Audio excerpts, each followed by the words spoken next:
In a dark future, amongst the lifelessness of the dead world around her, the sorceress who caused this death schemes. She plots to go back through the past to compress time together so that she can rebuild it in her own image and finally have a world to rule. For a wise man once said, how do you rule a world with no one in it? However, what the sorceress doesn't realize is that humanity has been slowly fighting back from the present, for the seeds that were planted in the past have begun to sprout to rewrite her doomed future. This desolate world that she's created will be her final fantasy.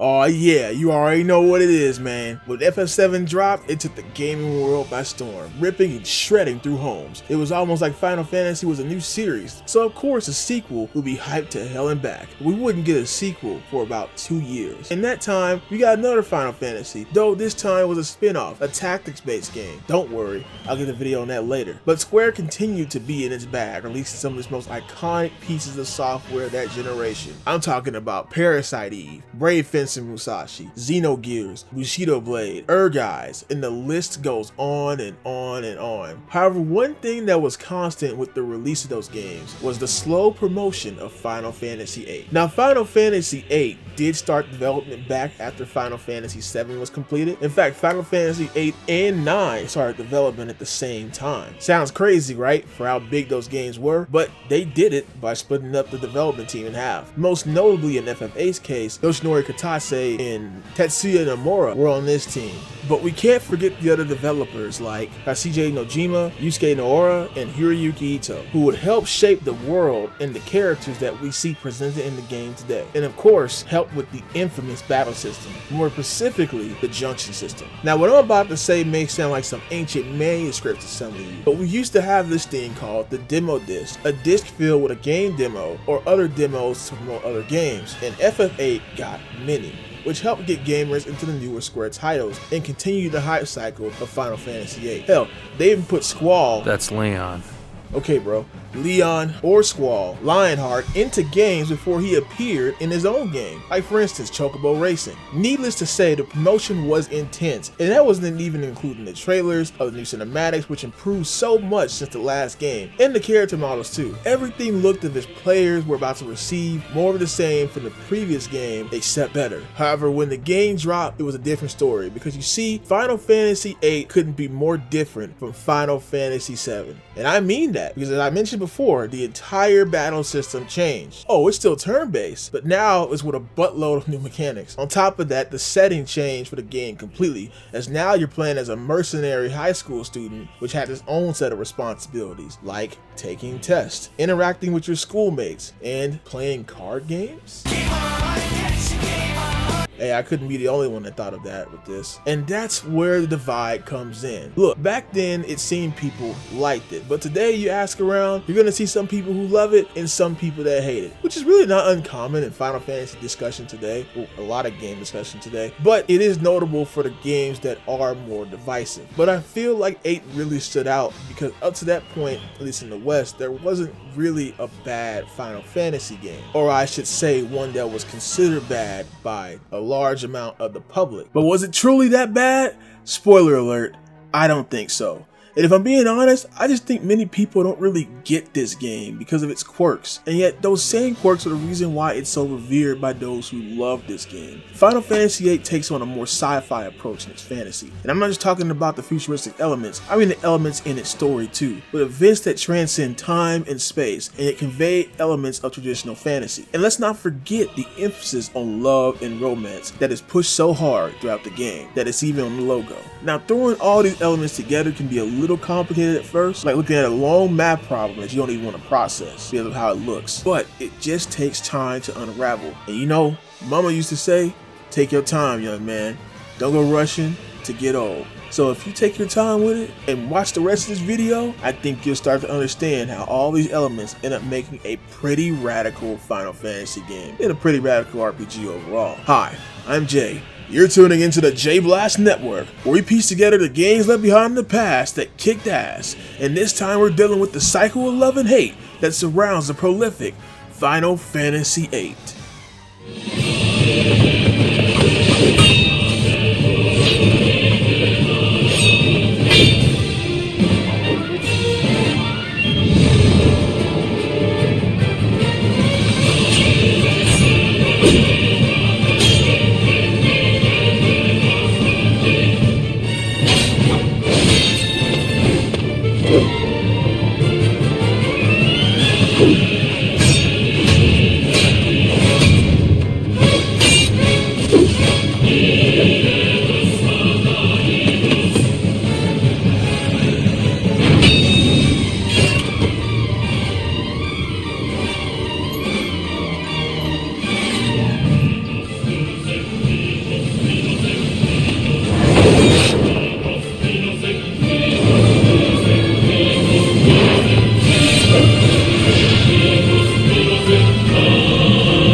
After an intense battle with his rival, Squall wakes up in the medical room, accompanied by his teacher, Quistis.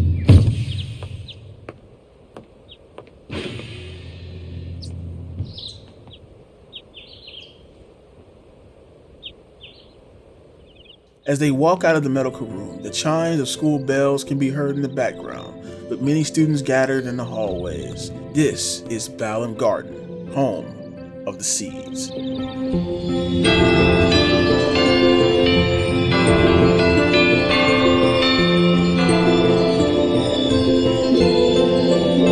A massive military school where students are trained as mercenaries to clear jobs in the world. Those students are the seeds that make the garden blossom. But you know, speaking of Balamb Garden, there's something very nostalgic about this place, and a lot of it does remind me of those young school days, especially with the music going on in the background. It's like these light chimes you hear that just make you think of this welcoming feeling going to school. I mean, they even have a lot of school stuff in here, like a classroom area, sort of gym training area, a library, a garage, a cafeteria. There's so much here in Garden. You have to remember that this is also the home of the students. They live here. So it's like a giant boarding school. And as the game's home, you will be coming back to this place a lot. It's like your own central hub throughout the entire game. Now, this was one of the things that could turn some people off from the game or turn some people on from the game, especially compared to the previous Final Fantasy, where it was mostly about the adventure and having to keep going to new places. You didn't really have a place that you could go back to or call home, and if you did, that place usually got destroyed or that place was gone at a certain point in the game, so you couldn't really go back to it. But Balamb Garden sticks around for the entire time, and you really get to appreciate what you have as you progress throughout the game. Now, as I just said, this garden stuff isn't like some introduction thing. It's actually a part of the game. And in doing that, you have to start out by taking your test or your exam. But what is an exam for a military school like this? Well, it's going out and getting a Guardian Force, aka what you may know as a summon. And that is what Squall and Quistis are about to do. You have to capture the Guardian Force named Ifrit. And just as we're about to enter the cave, Quistis begins to talk and talk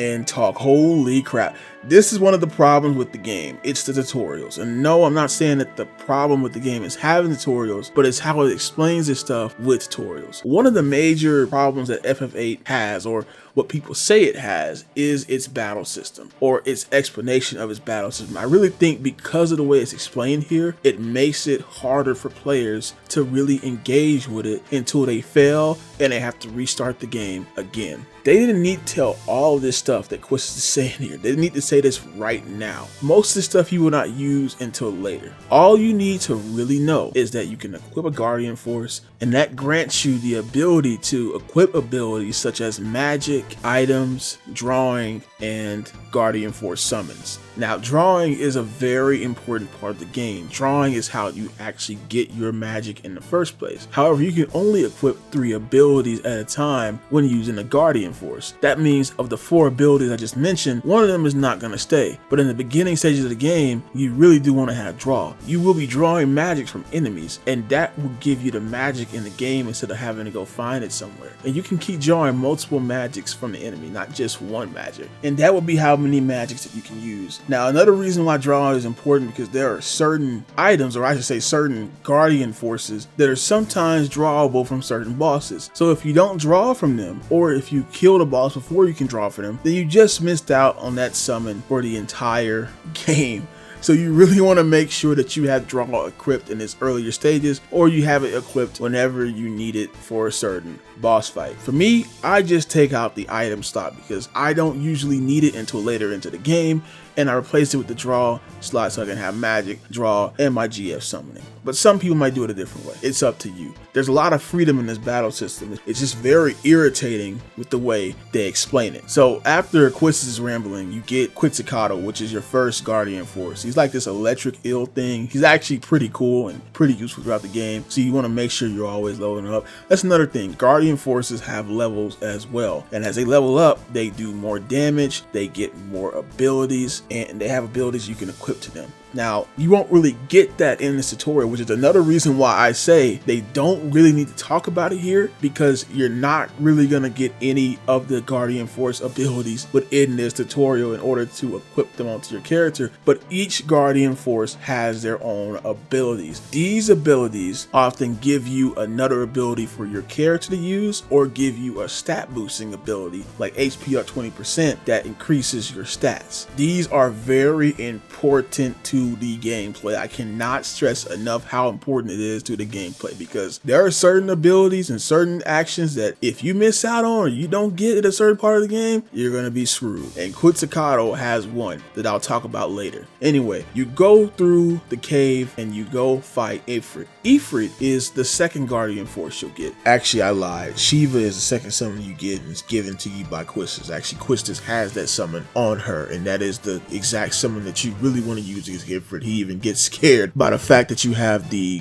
summon or Guardian Force that is the exact counter to him. So yeah, that would make Ifrit the third GF or summon that you receive. Now, as intimidating as it is to fight a summon in the beginning of the game, he really isn't that hard. And there is a reason for that too, because levels in Final Fantasy VIII don't really matter. Okay, they matter in the sense of your stats, but they don't really matter in the sense that your levels will be the same levels as the enemies for the entire game. So if you go grind, you're just gonna end up fighting the same level enemy as yourself no matter how many times you grind. Now this makes grinding for levels actually easier, because you're not gonna be fighting some lowbrow jobber enemy, even though there are some jobber enemies, you get what I'm saying? You're not gonna be fighting enemies that are too low level to significantly boost your attributes. You're always gonna be fighting something that's going to help you out in a way. At the same time, the more you level up and the more you level up, the harder the game gets, which is another problem that people have with this game, because it feels like you shouldn't level up. In fact, a lot of things in this game feel like an anti-RPG or an anti-JRPG, or really an anti-Final Fantasy game, as some people describe. The basic things you would start out by doing, going out in the world, grinding up abilities, grinding up your character, getting your levels up, that stuff seems to be discouraged. But why is that? Well, it's because the junction system offers something completely different, offers something more in a different way. And that segues into the next part of the story. Squall, with the help of Quistis, is able to complete the trial. And now Squall has one last test he needs in order to become a full ranking seed member. Now you'll notice as we go along, Squall is a bit of an asshole. You know they say Cloud was an emo? Well, Squall is the actual emo Final Fantasy character. He's always acting like he doesn't care, and he's always saying whatever. At least least in the English version of the game, to almost anything. He's so predictable that even Quistis makes fun of him for it. That's another point of contention with the game. Squall can come off as a bit of an unlikable character in the beginning because of his attitude, but spoiler alert, I like that in Squall. You see, Squall starts out like that to become something better. The problem is a lot of people want the good guy or the interesting guy at the start. It's hard to really write characters like that change over time, but trust me, as we go along, you will see that Squall changes for the better, and all this previous stuff that happened will make sense. It's kind of like in my Grandia video where I talk about how the slower start made the rest of the game better and that was needed for the story. The same thing happens here. I know he can be a bit of a drag and you might want to say whatever to even playing as him, but trust me, it gets a lot better. Now, on to the final test to become a seed. Squall will be assisted by Zell, our third party member.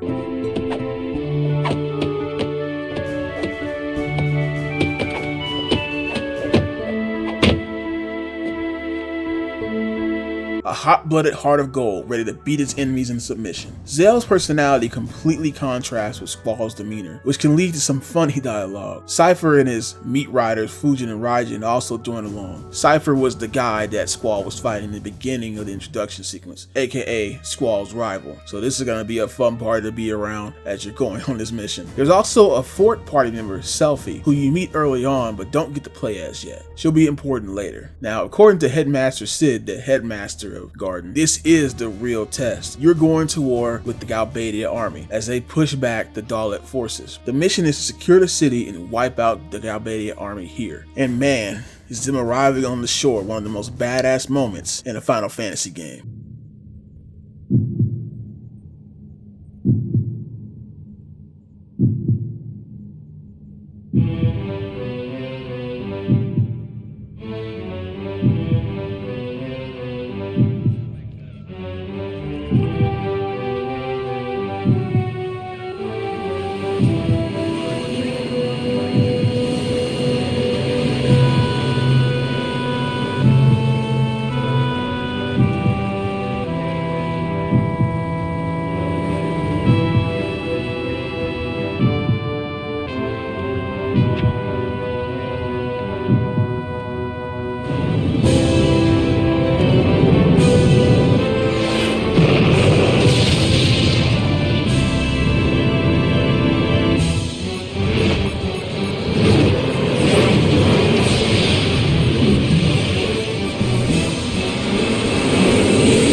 Now, many of you may remember playing this section of the game of Final Fantasy VIII with its demo, and to be honest, this is a much better first impression than what the game starts you out with. You raid the town with Cypher in your party, and what makes this area unique is that there are no random encounters, at least in the town. They all have soldiers on the map. Now, I imagine that this amazed the demo players back in the day and probably tricked a couple people into thinking that this game would have no random encounters, which is pretty impressive for a PS1 game, by the way. But it's just for this event in the story. Now, as we head through the city, there's a point where Cypher disobeys orders and tells us to go to the Galbadia army that are located at the Dalek Tower. There we find Selphie.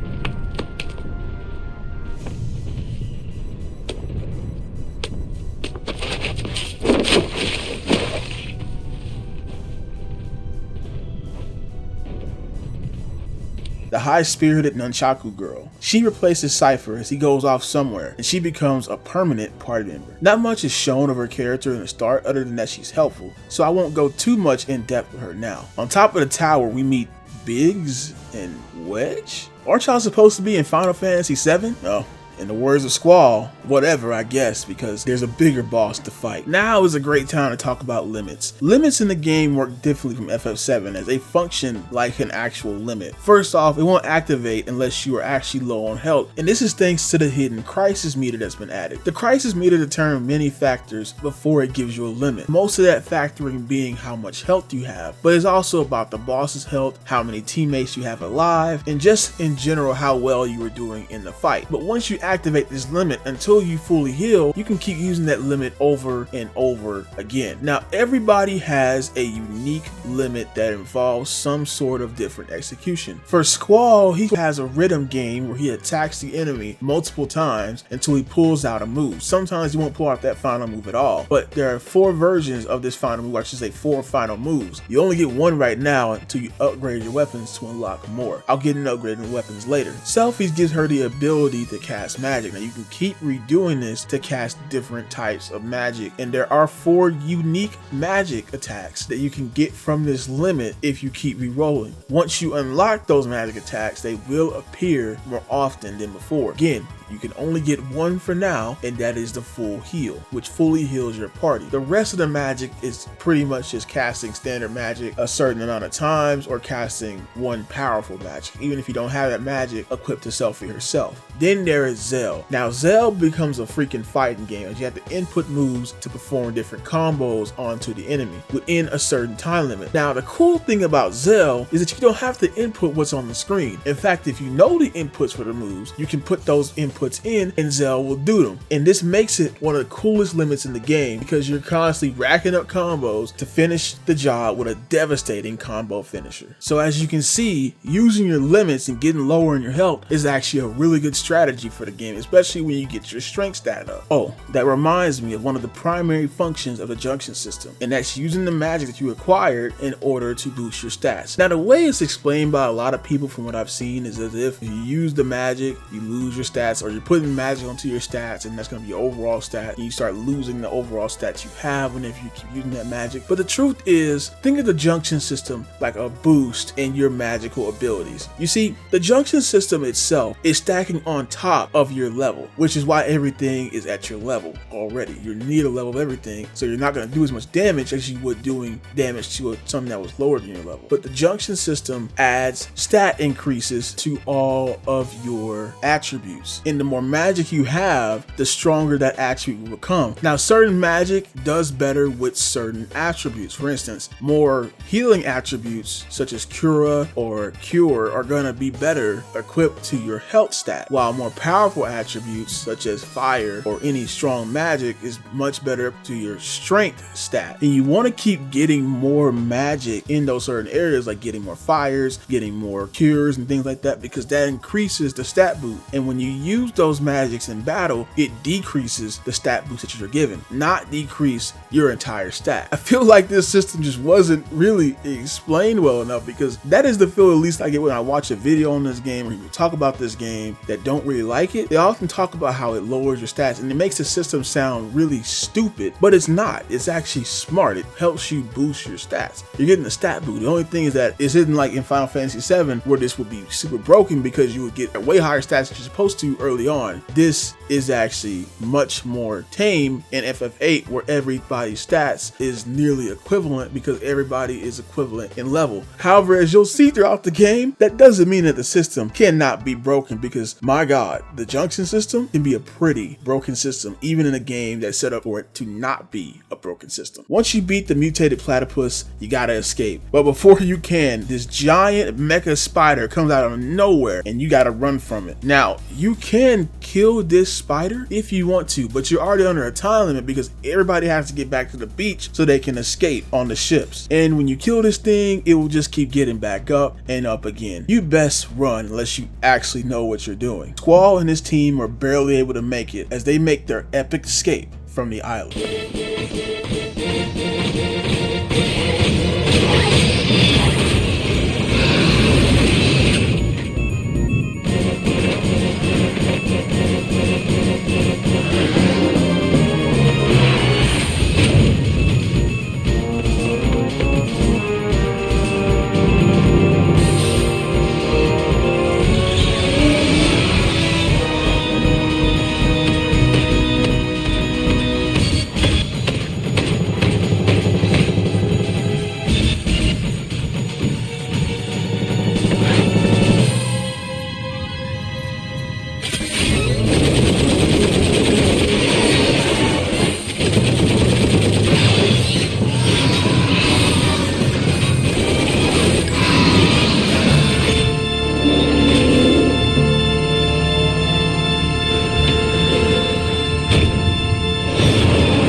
Now that was badass. Final Fantasy VIII really went hard on the FMV cutscenes, and that's the real reason why it's a 4-disc game, because almost every section of the game has an FMV cutscene. The character introductions, some of the action sequences, all that stuff has an FMV cutscene. Square was really flexing its budget on every game that it had back then, and it shows. Of course, Final Fantasy, being the leading star of their company at the time, needed to have that flex too. Once returning to Garden, Squall, Zell, and Selphie graduate to Seed, but because Cypher disobeyed orders and let other Seed members disobey his orders too, he was not promoted, which angers him. So surely he won't be doing anything about that. Surely he won't, right? Now that you have your Seed rankings, you can now take on more advanced Seed missions, and the next one will be the biggest Squall and his team have ever had to handle. One could say this mission was predestined for them.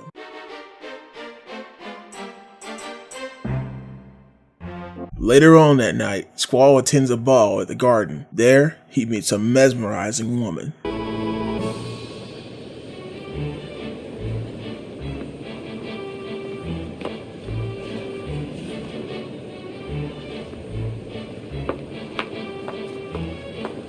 This girl is Renoa, and yes, she's very important, like love interest important, and also our fourth party member. Now I don't know about y'all, but this scene always reminds me of that dance from the Beauty and the Beast movie. In fact, that was probably the inspiration. I don't really know how much it parallels with Squall and Renoa outside of the fact that Squall hides his true feelings behind a wall like the Beast, and Renoa can open that up. Though it's not like he captured her or anything. I guess it's to show that one person who's able to get through Squall's tough loner exterior, even if it's against his own wishes. That's why she's the love interest. Now Quistis later shows up after the dance to teach us about the junction system. There are status elemental junctions which give your weapon a chance of using status on the element. In this case, you're equipping sleep, which will add the sleep status to your weapon when hitting something, which can cause that enemy to go to sleep sometimes. There's also status defense, which helps you defend against status magic. Though the status attack becomes less effective on certain bosses, the defense helps against the statuses that can end your career. Also, during this training area meeting, Quistis tells us that she was fired for being a student teacher thanks to Cypher's action, wanting some sympathy from Squall. But man, he doesn't give a damn. That's the thing with Squall, man. This is one of the reasons people hate him, because this dude just hears some tragic story and he's like, whatever. Our protagonist, ladies and gentlemen. The next day, we are given our first real Seed mission, and it's to assist a resistant group known as the Forest Owls, who are helping liberate areas from the Galbadia forces. Since Quistis is gone, you have Zell and Selphie in the party. You board the train and head for Timber, where the group is going to meet the Forest Owls, but on the way there, Squall and the others immediately black out. All of a sudden, you awaken in a dream in the command of these soldiers that have nothing to do with any of the three characters that just got put to sleep. Welcome to the Laguna dream sequences, something that was heavily advertised with the game. There would be two protagonists that you would follow throughout the game at different points, connecting their stories together to unravel the true mystery of what is going on in Final Fantasy VIII. When these sequences occur, your junctions will transfer over to their respective character, with Laguna always receiving Squall's junction. Laguna himself stands out because he's the only character that uses a gun to battle. The man with the machine gun rises to the occasion along with his partners Kiros and Ward. The man with the machine gun is also the name of the badass song that plays for the battle theme in these sequences. I'm not going to play it because Square's going to take me down, but if you listen to it, you know it's awesome. I wish this theme played for the regular fight. After fighting through the army, Laguna and his crew reach Deling City, the capital of Galbadia. But instead of fighting, Laguna insists they go get a drink, and this is where they meet Laguna's foil, women. Bro is so nervous talking to girls, man. It's like the opposite of Squall. His legs are shaking, he's getting all paralyzed, but somehow he's able to pull her enough to get up to her room. This woman is Julia, and best believe she's also a bit important. Before things can get any more intimate though, Laguna is ordered to leave, and that's when we exit the dream sequence. To new players, this may seem weird, and another thing to stick on all the mess that's happening in the game, through the gameplay and the story right now. If there's one word to describe FF8, it's overwhelming. And even I'm thrown back by how much is shoved in your face in the beginning. But you know what, folks? This is just the tip of the iceberg. Squall in this game questioned the dream they had, as it was all shared, but they move on for now to meet the Resistance in Timber. And who is the Resistance leader? Renoa. And she's very happy to see Squall again. But you know how Squall be acting. Whatever, I guess. There are two interesting things about her though. One is that she knows Cypher, which seems to be the only thing that gets Squall's attention. In fact, she kind of likes Cypher too. And she knows Sid as well, because of Cypher, and so she got the connection to Seed already. And the last thing, she has a dog. At this point, Renoa joins the party along with her dog, Angelo. And this little guy is awesome. Renoa's limit is Angelo. You can teach him tricks by selecting them in the menu, and you can find new tricks by finding dog books across the world. As a limit, Angelo can attack and heal, and he's pretty useful. He'll also do some of those attacks sometimes without a limit just to save Renoa. What a good boy. He gets some insane abilities later on, so make sure you train him up well. As for Renoa herself, she shoots out this chakram disc as her attack. Junction it right and it can be pretty strong, but Renoa is best when she's able to use magic, at least for me, so I try to get her magic junction high instead. Because of this and her dog, she's one of my favorite party members to use because she provides major support for Squall and his team at all times. Plus, she's just a really cool character all around. Hey, anyone who fights with a dog is already an A+ character in my book. So Renoa and her little squad plan to ambush the president of Galbadia on his train and try to kidnap him. They plan on switching the carts while he's on one. However, the plan goes awry when the president turns out to be a fake doppelganger meant to set up the resistance. The real president is about to participate in a broadcast in Timber. Now, this is the big deal because despite being in a futuristic setting, FFH world does not have wireless communication. There is a very important reason for that, but we have to get along further to find out. Timber is one of the only places that allows a broadcast like this at a TV station, and the president of Galbadia is about to give a speech. We need to intercept the president before he gives his speech. There are Galbadia's soldiers all over, so we have to sneak around. And I gotta say, one of the things I love about Final Fantasy VIII is that there aren't many games in the series that go full sci-fi, so it's refreshing to see advanced cities like this. I especially love the bar area. We also see how merciless Galbadia is as they search houses without a warrant. These actions cause many of Timber's citizens to be a part of the resistance, and they will help you out to get around Galbadia. You know, there's a bit of irony when it comes to the town name of Timber, because just like saying Timber, it all falls down here. As Squall and the gang reach the TV tower, the broadcast starts, but it's interrupted by an unexpected guest. Cypher seems to have taken matters into his own hands, along with Quistis. However, this completely interferes with our mission, and not only reveals the resistance, but also that we are seeds from Garden, thanks to Zell. But then, another unexpected guest arrives.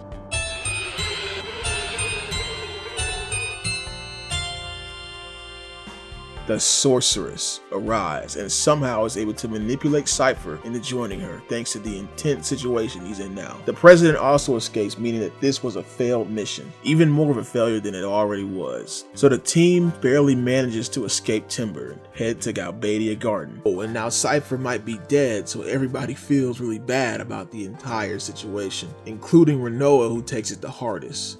However, on the way, the party is once again put to sleep as we experience another Laguna dream sequence. This time, him and his crew are attacking some enemy base. They manage to mess with some things, but in the end, they are overwhelmed and barely escape after taking on a horde of enemies. Cut back to the real world, and Squall and the gang are able to reach Galbadia Garden. This place seems much more strict than Baut Garden, full of long hallways and boring classrooms. They do have a basketball court though, and a hockey rink, which is kind of flexing on Baut Garden's areas. It's here that we meet our last party member, Irvine.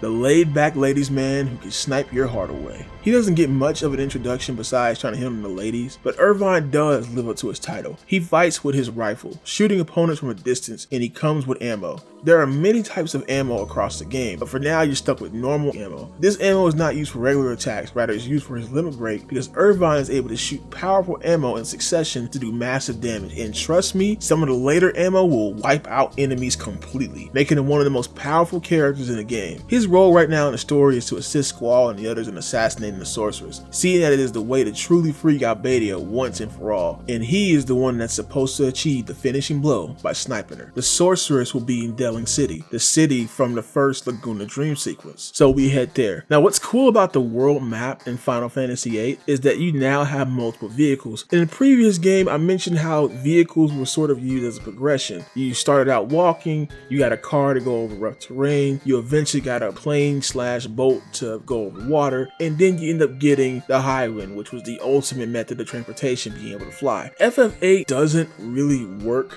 the same. In fact, what I said about the map in the FF7 video isn't really the same either, but we do have more freedom in vehicles because now you have multiple cars that you can use to drive across the map. Now, these cars don't really get you in any special terrain. In fact, I don't think there's any special terrain on the map that you need a car for, but it does serve as a convenience whenever you're traveling. However, to offset this, you do have fuel, and though fuel is not that expensive, fuel is needed, and if you run out, you're going to be stuck walking to your next destination. I should also talk about the money system here too. You see, FF8's money system is not like the other games or other RPGs. You don't really earn money like you usually do. You earn money just from existing, really just from being a seed member.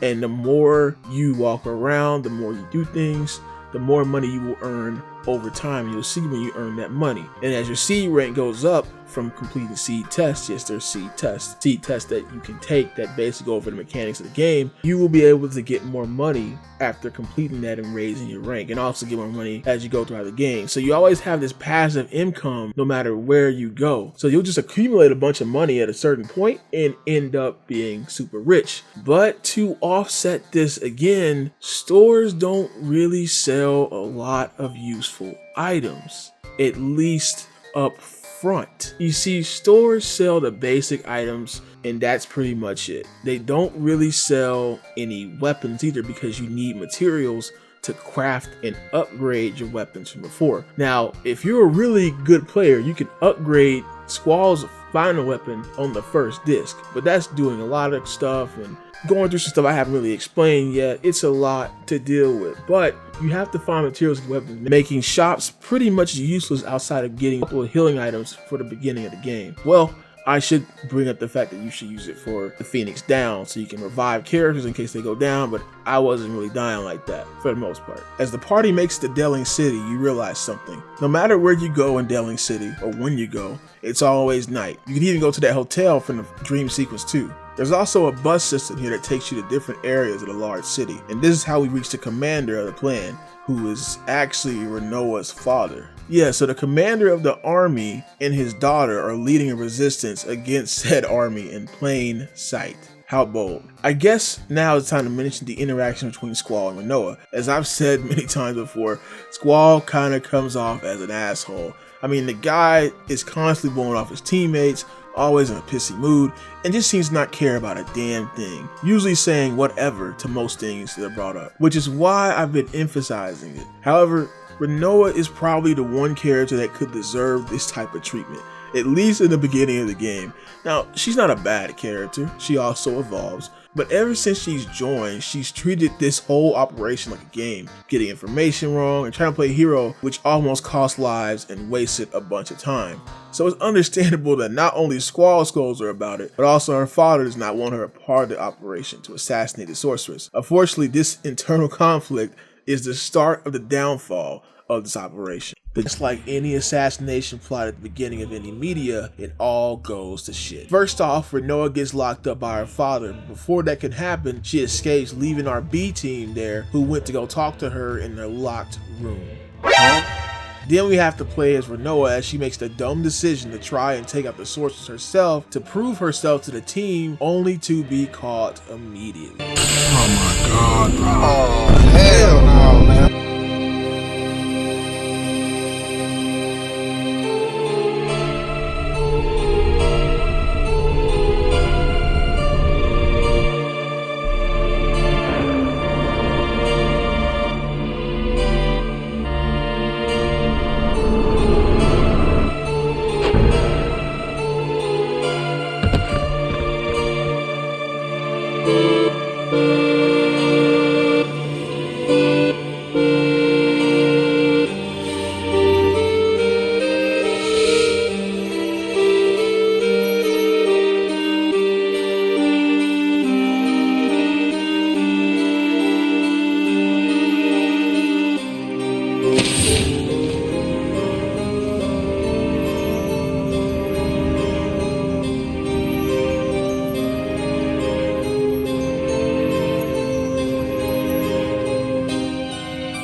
While all this is happening, Squall and Irvine can only look as the sorceress completely takes over the whole area after murdering the shit out of the president, the real one this time. The whole crowd begins to be mystified by the sorceress as if under some type of spell. And oh, she creates monsters out of inanimate objects, which are very scary too. There's also dancing to some scary music, which is actually the sorceress' theme, which also sets a dark tone with the visuals that we are seeing, because the only ones that seem to be in our right mind is Squall and Irvine, our only playable characters. We didn't get this incredible sequence traveling through the demonic crowd to save Renoa from the monster she created, but we also get to see that Cypher is alive and working for the sorceress, meaning that after all this time of us mourning him, he actually betrayed us. Meanwhile, the B team has to use the sewers to reach the area where they can trap the sorceress, and luckily both teams are successful in their current missions, and when the sorceress is trapped, it's up to Irvine to shoot and kill the sorceress. However, he starts to get nervous before taking the shot, leading Squall to step up as a leader to encourage him. The only problem is that shot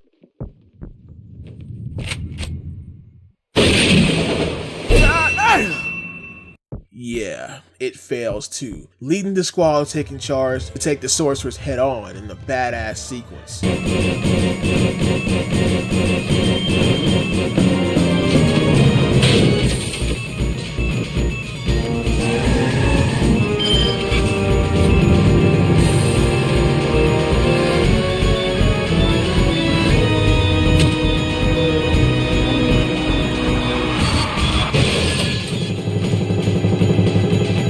And what this all is establishing is just how powerful the sorceress is without even fighting her. In the span of a few minutes, she's taken over the town, showed that she has mind control and body manipulation, and shown that she has strong magic, and her little assassination attempt was made to fail. And while this setup may not seem as strong as the last Final Fantasy villain setup was, it does set a precedent that the sorceress is no joke, that she is really powerful and really scary, especially with her scary music, which all culminates into leaving a strong impression on the player that she is a major threat. However, what happened next cements those thoughts in our head. You see, Squall and the rest of Team A take on the sorceress and Cypher at the same time. Well, they take on Cypher in a 1v1 first, where we find out that he willingly joined the sorceress. And we also find out that he wasn't worth joining the Seed because he's a complete and total jobber. But that's only because the sorceress is the real threat all along, and she shows that with her strong magic attacks, and if you don't defend properly, you will get decimated. It's best to use reflect magic because the magic will not only reflect most of hers, but she will also waste a turn trying to remove that reflect status from yourself. But even when you beat her, which you really don't technically, she continues to show why she is the boss of the game, because despite all of our efforts,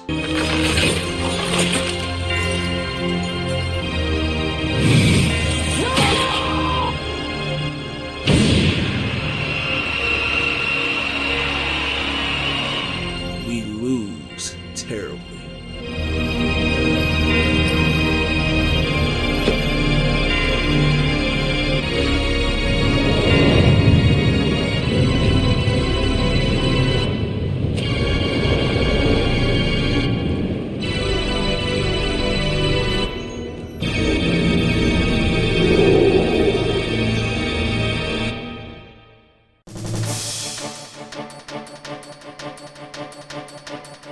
Well, alright, everything's gone wrong. Perfect time to explain something. Okay, I brushed over the story a bit, but that was to get more of the gameplay stuff out of the way. FF8 has a lot going on during its grand story, and when it comes to its gameplay, it can be very overwhelming. Let's start with reviewing over the junction system one more time. One of the more contentious things around the game, as you can see earlier. I don't think it has the greatest explanation gameplay wise, so let's clear up some things. Junctioning is very important. It is the battle system. Without it, you fail. You can't play the game without using it. However, on the opposite side, if you know how to use it, then it can be the most broken thing ever. Now, GFs, or Guardian Forces, aka the summons, are incredibly integral to this system. In fact, you can't really do anything without them, so it's important that you get them. The problem is, many of them are missable, and it might as well be permanent because you aren't getting them back until the end of the game, and even then you can miss them. Now, some of them are given through draws at certain bosses, and if you know which one to draw from, you'll be okay. And when you're about to draw them, the game will tell tell you the summon's name.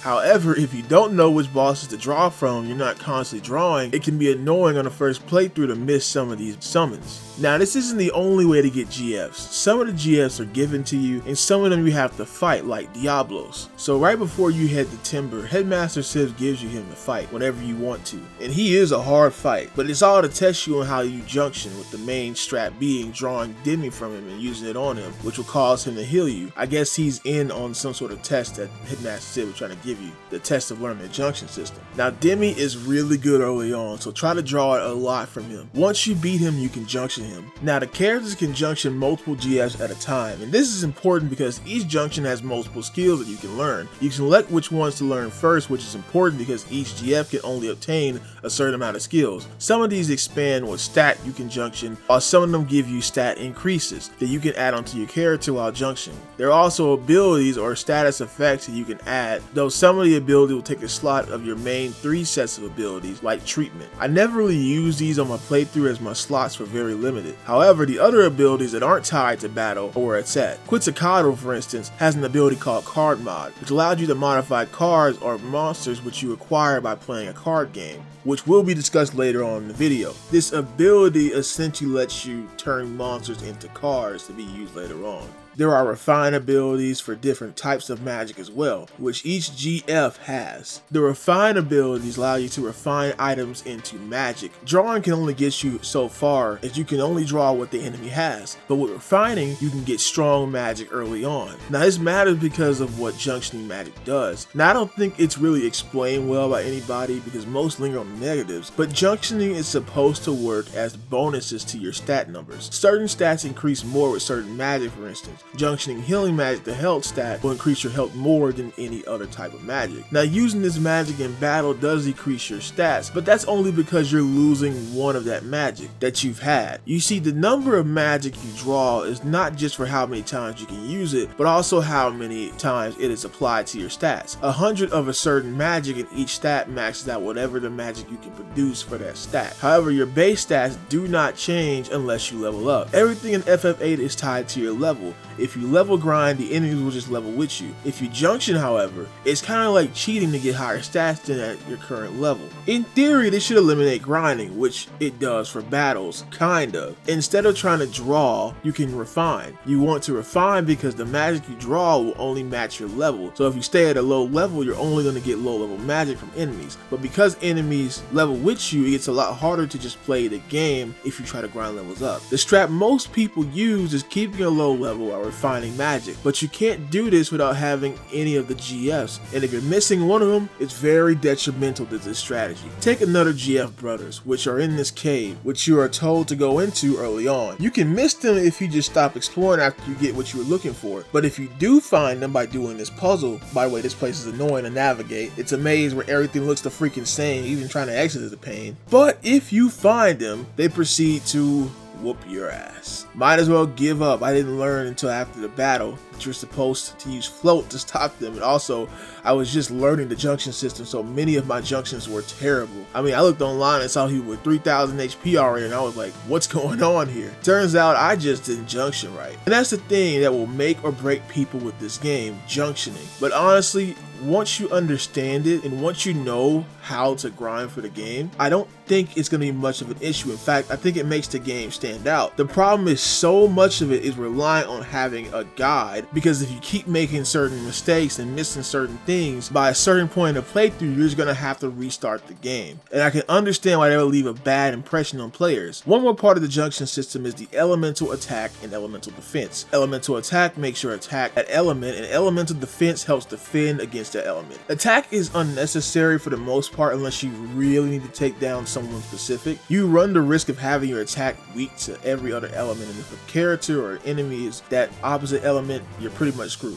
Now, elemental defense matters more because it helps you defend against elemental magic, and you're going to want to learn to use it, because if you don't, you're going to be getting hit hard later on in the game. Now, these parts of the junction system are not given from the start and are a part of the few GF's abilities, which is why it's so important to have them. Of the GFs that you can receive in disc 1, which is 7 of them, only 4 of them are given to you. If you miss the others, you're going to have to wait till near the end of the game to do something about it. The problem is those GFs are holding some of the refines, which again will cause cause players frustration if you don't know what to do. I know this can all be mitigated with a guide, but I'm just trying to show why someone would hate this game after trying to attempt a first playthrough. It just does not describe what it wants you to do well, and maybe that's because FF8 gives you so many options and that it wants you to use and find which option works for you. The problem is that too many options at once can really overwhelm the player, and when you have that problem with such a long game and you realize that you progress so far without having a chance to collect these important items, that's when you start to lose players. And the junction system is not the only thing you have to worry about, because you have to worry about this whole complicated story going on and the character specific limits, and also forging characters' weapons with different materials. Absorbing all this at once is a freaking headache, I tell you, but it's all worth it in the end. It also helps that transferring junctions between characters is so easy, like with the click of a button.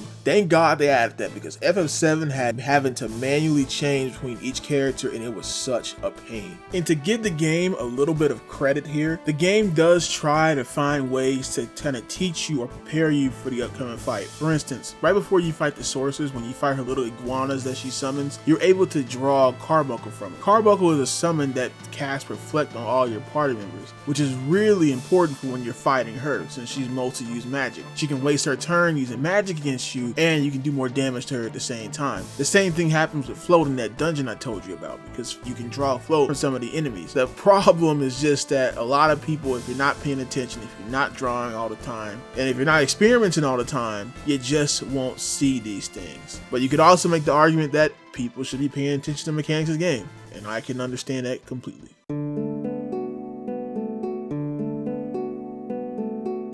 This too kicks off immediately in a different direction as it sets us in another Laguna dream sequence, completely contrasting the events that just transpired. This time, the dream sequence takes place in the peaceful town of Windhill. Laguna works as a monster hunter for the town, as thanks for saving him from the event of the last dream sequence. Now, there are two new characters that are important to this dream sequence, and those two characters are Rain and Alone. Now, it's obvious that Rain and Laguna have a little thing going on, but you know how Laguna be acting around women, so he doesn't tell her anything, at least in this dream, much to her dismay. And Alone is like Laguna's little niece. Together they make a little family within this little small town. Oh, and also Kiros is here to help Laguna fight some monsters. And that's pretty much it for this dream sequence. I know it seems like it was pointless, it's a slice of life in the tale of Laguna, but there are little things here that are going to add up to the rest of the story. It's just going to be revealed as we continue later on. And this also serves as a nice calm before the eventual storm that's happening after this sequence and the storms that just happened before this sequence. When we cut back to the present, all of Balam Garden Seed have been jailed in Galbadia's underground prison. Squall is alive, but he's being tortured by Cypher, with the rest of Seed being in one room. Well, that doesn't sound like a smart idea. I mean, they're not even handcuffed, but okay. But thanks to the help of a Moomba, which are these little lion creatures, the gang is able to escape and grab their weapons. Renoa also shows up with Irvine getting clearance because of her father's status to help save everyone. They free Squall and take on the entire prison, managing to barely escape.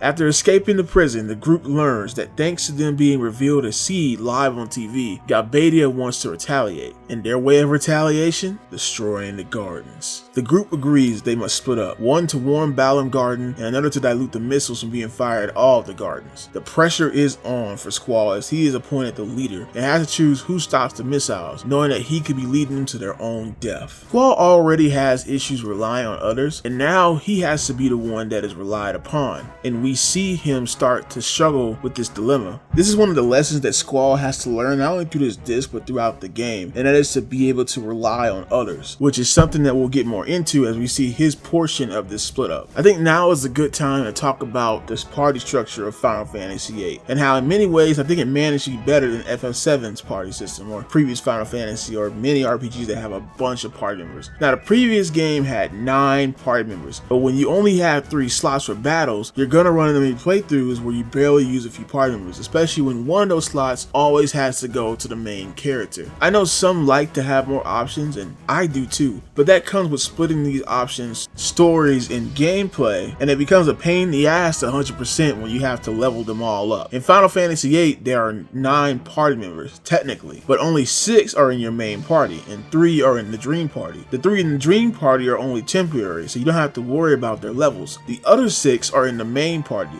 Because that number is low, not only can you just swap them out easily, but there are many points in the story where you are forced to split the party up, forcing you to use everybody multiple times. And because of the way the leveling system works with the battle system, nobody really feels useless, even if their level is lower than someone else's, because the levels of the enemies will always be the average of the party you currently have. And it also means you don't need to worry about grinding when you're putting one of these 4 scenarios. Now, I wouldn't cut anybody from the previous games, but this game does fix this mild issue that I have with giant parties in some of these RPGs. Nowadays, especially in Final Fantasy's case, there are games that have a low party count, and while I appreciate some of the modern games that allow a larger party, they usually are more aggressive on the shared experience points because they know not everyone is going to use every single character, so when they make these 4 scenarios, people aren't going to have a hard time just because they have to play as a character they don't normally play as. And I get it, some of you guys want options, but from a programming perspective, how good are these options going to be if no one uses them, or they can't find a way to make 9 people be integral to the gameplay and the story? It just doesn't work out all the time. By splitting the party, it forces you to use all of them with their strengths and weaknesses. Usually my parties are always split between Squall, Irvine, and Rinoa in one, and Zell, Quistis, and Selphie in the other. Both of them have great synergy with each other. Selphie's group heads to the military base disguised as Galbadia's soldiers. As we sneak around the military base to find the missile controls, they're able to throw out the missiles slightly and start a bomb in the base. But they get caught during this ordeal and have to fight off the military forces while trying to escape from the base.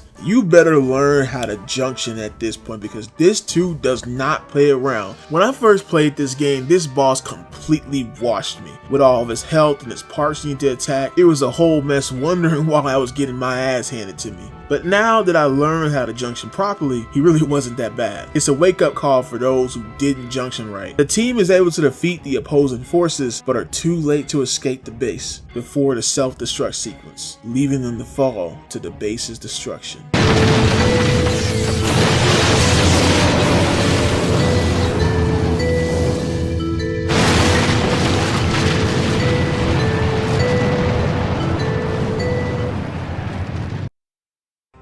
We then cut to Squall, Rinoa, and Irvine, who have made it to Balamb Garden, but Squall finds his home in disarray. There's a civil war going on between those who are siding with Headmaster Cid and those who are siding with Norg. Who is Norg exactly? Well, Norg is this guy that actually funded Garden. He's under the base, and whatever he's got going on, it goes against whatever Cid's got going on, and it's causing this internal conflict. But despite not wanting to choose a side, we are forced to fight for Cid as we constantly get attacked by Norg's forces, even while defending the students. Squall and Cole are able to fight their way to Cid, who is folding under all the pressure. Man, talk about a real good leader here. This leads to another moment where Squall has to take charge, this time on a grander scale, in order to save Balamb Garden, in order to save his home. And the only way to do that is to get Balamb Garden into the air. Now, I don't know what some of you guys are thinking at this point. This damn school can fly, and yes, it can freaking fly. And it's one of the coolest things ever. I mean, don't get me wrong, the idea of Balamb Garden is already pretty cool, but now that this thing was pretty much a flying fortress meant to train students to fight, that is so freaking cool. And it reminds me of that Sky High movie, which was a little bit after this game. Maybe it was inspired by this game, but that movie comes to my mind whenever I see this part of the game. Anyway, you have to start the engine under Garden to get it to fly. Squall's team is able to do this, and Balamb is able to take flight,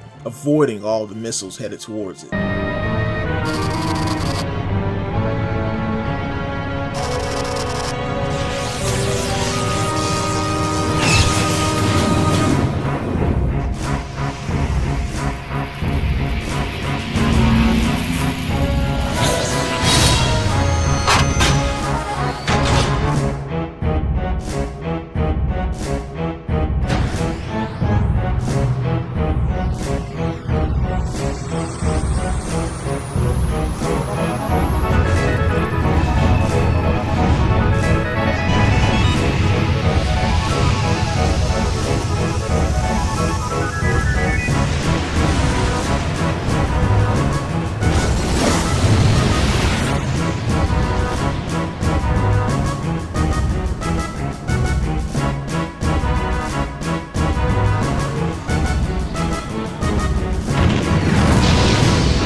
This event was able to stop the civil war that was going on for a little bit, and our current team is able to rest. Squall's leadership this time was successful, but he wonders about his friends that he sent to the military base. Did they survive, or did he lead them to their death? Well, we don't got time for that because we gotta go to Norg, who we come to find out the reason why he was attacking Sid and his supporters was because we failed in the assassination of the sorceress. In other words, this dude is just scared of her and wants to turn us in. Now that's a pretty dumb thing to do, especially from the guys that not only survived the sorceress, but were sent there to stop the sorceress in the first place. You have to think they could at least beat somebody like you, but no, Norg wants to fight us. And we just straight up killed a guy. Now, this boss fight is pretty interesting because he has this machine he's in. You have to hit the switches so he doesn't cast certain things until he reveals himself top. So you'll be able to damage him there. But again, if you know how to junction at this point, he shouldn't really be that hard. So with Norg just completely axed, Squall and Sid have full control over Garden. The only question is, can they even control it?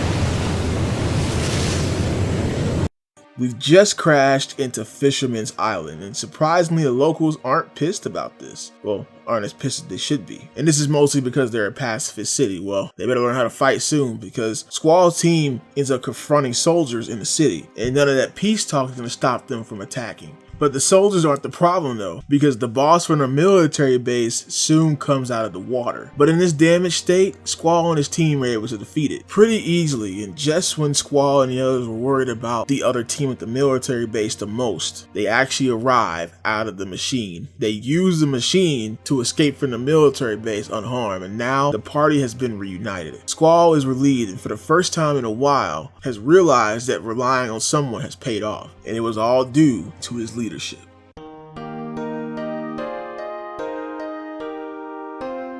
Ooh, that was a lot to happen all at once, huh? I believe the game thinks so too because it even gives you a breather here at Fisherman's Island. And it's actually also because this is halfway through the second disc. Yes, all that stuff I just described to you, all that stuff I condensed for you was the first half of the second disc. This little breather serves as an intermission, and it's a good intermission because we get to stay here in Fisherman's Horizon. Look man, I love water cities, especially grungy ones like this. Everything about this location is amazing with that big dome in the center and the architecture of the town, which looks like it was built out of boat scraps. It reminds you of that place from Cowboy Bebop, you know, the episode where they were trying to find the VHS tape. It's a very relaxing place besides the first few battles that take place here. Along with that relaxing music, man. It's one of my top 10 songs in the game. The peacefulness follows the story too, as this is the place where Squall and the gang can finally rest ever since they've been to Galbadia Garden. Ever since that area, it's been non-stop action for the group. And it makes you want to talk about FF8's pacing. It's like getting on a long roller coaster ride, and then when it stops, you get a break while waiting in line for the next one. There aren't really any dungeon areas or dungeons in FF8. Most of these big events and boss fights happen in towns and areas you already been through. So that typical structure of going on the world map, going to a town, and going to a dungeon area that's within the town or near the town's vicinity is not here. So when the pace of the story picks up in a town, it really picks up, making you wonder at what time will you receive a breather from all the fighting, or at least what time you will receive to properly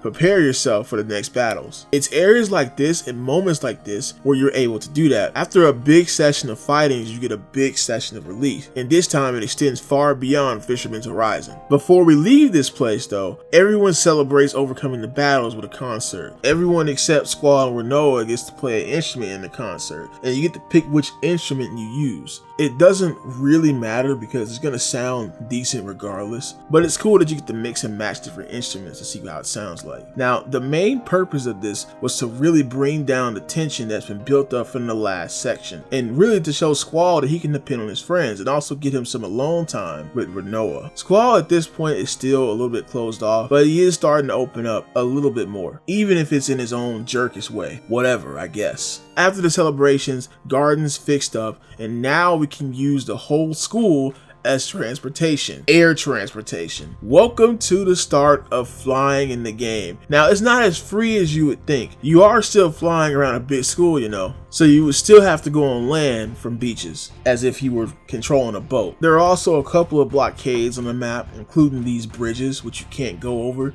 You have to go completely around. You don't get to see where these bridges are actually leading to yet, but the area that it does lead to, you can't really explore yet with the garden. So it's no point in following them right now. But other than that, you can pretty much explore most of the game's map at this point, which is why it's a great time to relax and grind up magic for your junction system. But we aren't grinding in the traditional sense. No.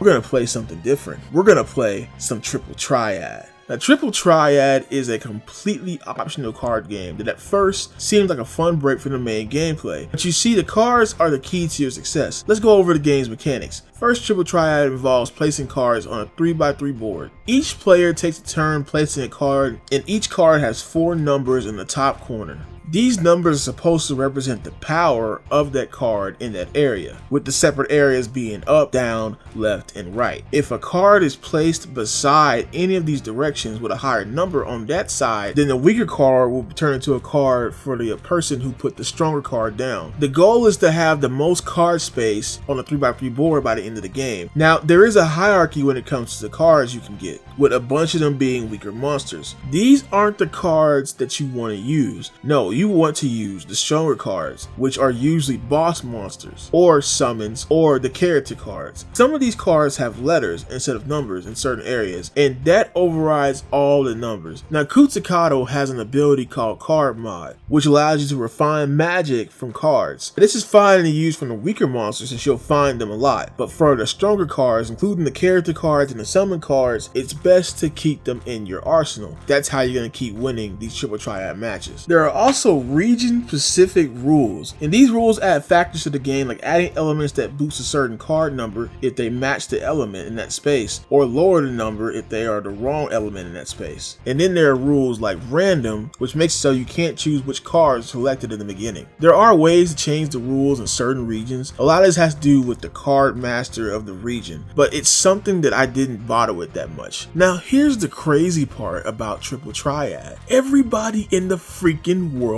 is a player, and I mean everybody. You can ask almost anyone in the game to play Triple Triad with you, and they will play with you. It's almost as if the whole world is secretly ran by these cards. Sound familiar, huh? Almost too close to Yu-Gi-Oh! But hold on, Final Fantasy VIII came out in 1999. What a lot of y'all don't know is the Yu-Gi-Oh! Manga for Yu-Gi-Oh! Originally began in 1996. Now, some astute Yu-Gi-Oh! Fans may be quick to say, well, the card game wasn't part of Yu-Gi-Oh! Until the start of Volume 7, aka the Yu-Gi-Oh! We know, Yu-Gi-Oh! Duel Monsters, didn't start until Volume 7 of the manga. Although that card game did appear earlier in the game, it just wasn't the focus. And I would say to that astute Yu-Gi-Oh! Fan that I would imagine it took about a year or two, aka around 1998, 1989, to get to the fully realized card game. And I would also tell them that the card game for Yu-Gi-Oh! At that point in the story was a sport, and it wasn't like the whole world was running off of cards like it is later in the series, or the sequel series of GX and 5Ds. But GX didn't start until around 2005, years after Final Fantasy VIII release. But this is where a Duelist Academy was made, kind of similar to the Garden, except they weren't raising mercenaries, they were raising duelists. However, it gets more interesting as Yu-Gi-Oh! 5Ds, which came out around 2008, which is the series that takes place in the future, where the world is more reliant on cards to the point where they use synchro summoning or synchro energy to power things in the world as they battle with cars on motorcycles. And this is the far future, just like in Final Fantasy VIII. Now, why this Yu-Gi-Oh! Trivia? Well, it's because Final Fantasy VIII also uses cards as an energy source, except this is how one can get items and materials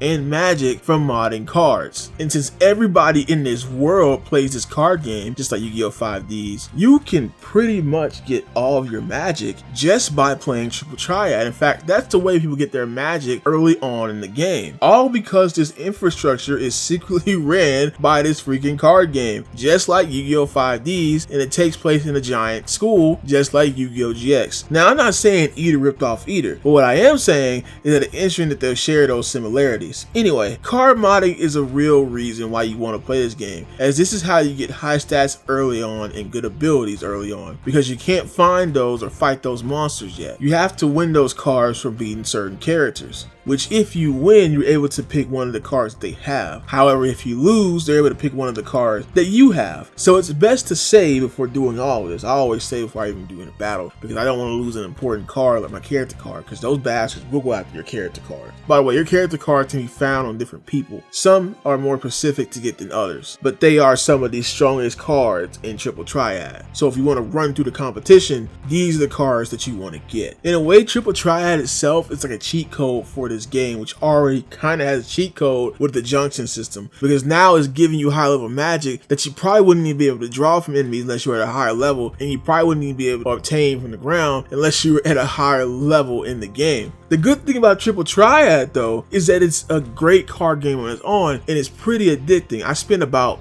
I want to say 5 hours of this playthrough just playing Triple Triad with people. It's a fun way to pass the time, and it's great that something like this in this game can help you progress in the game so much if you know what you're doing. Now name other mini games and RPGs that can do that. I'm waiting. You probably can't name that many, can you? Yeah, I know. And again, all of this is optional. You don't have to do this, but doing this rewards you so much, you might as well do it. Hell, some even dedicate their whole playthrough to it, which is insane for an optional mode. But enough of Triple Triad. What else is out there in the world? Well, there are these chocobo forests. Now, unlike the last game, chocobo are completely optional as they appear in these forests. You can catch them in a mini game by whistling for them, or you can just pay this kid to get one for you. Hey, just pay the kid. There's also not much that the chocobo can outside of what you already could do, outside of a couple islands you can go to at the very end of the game. But the chocobo's real purpose had to do with the implementation of the Pocket Station, a device we didn't get in the States and only stayed in Japan. If you want to know what the Pocket Station is, the Pocket Station is pretty much just PlayStation's answer to a VMU. It's not as good as a VMU, but it connected to certain games and had different mini games. The mini game that it had for Final Fantasy VIII was called Chocobo World, and it was its own little mini RPG with Boko, the chocobo you play as, in his own little miniature RPG.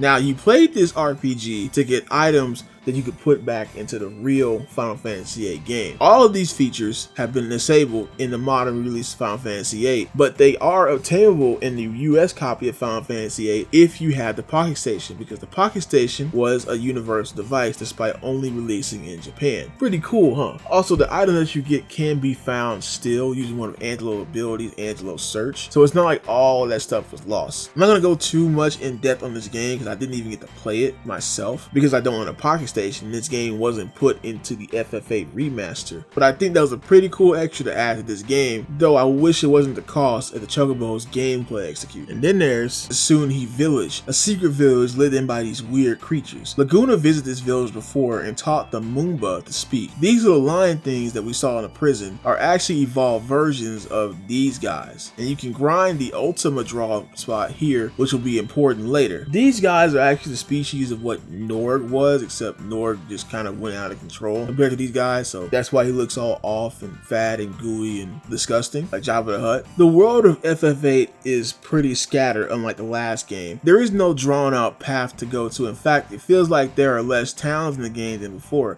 as the traditional open world to town and dungeon style is gone, as I said previously. Even the enemies getting more powerful as you go throughout the game isn't here, mostly because of how the enemy leveling works. It's not completely gone, it's just not displayed as you travel the world. You can revisit many locations, including ones from the dream sequences. However, many of these sections don't have any objectives and are just there to explore, maybe some little secret hidden within the town or location that you go to. But it's cool to see how these places turned out after Laguna's influence on them, much like in Sunhi Village. It all feels strange, like I wasn't supposed to have this access this early in the game. I mean, we're only on disc 2 and we have flight. What else is there in the world to see? Well, there's a good reason why you're given this freedom. And you better appreciate the time you have, because when the story picks back up, it picks back up and it doesn't let go for a long while. Oh, and I almost forgot, make sure you get the last 3 missable summons that are in disc 2. All 3 of them can be drawn from a boss that includes Leviathan, Alexander, and Pandemonium. You want their ability, so make sure you pay attention when drawing them, because otherwise you're going to be left in the dark and the game won't tell you, and you won't be able to get them forever. Great game design.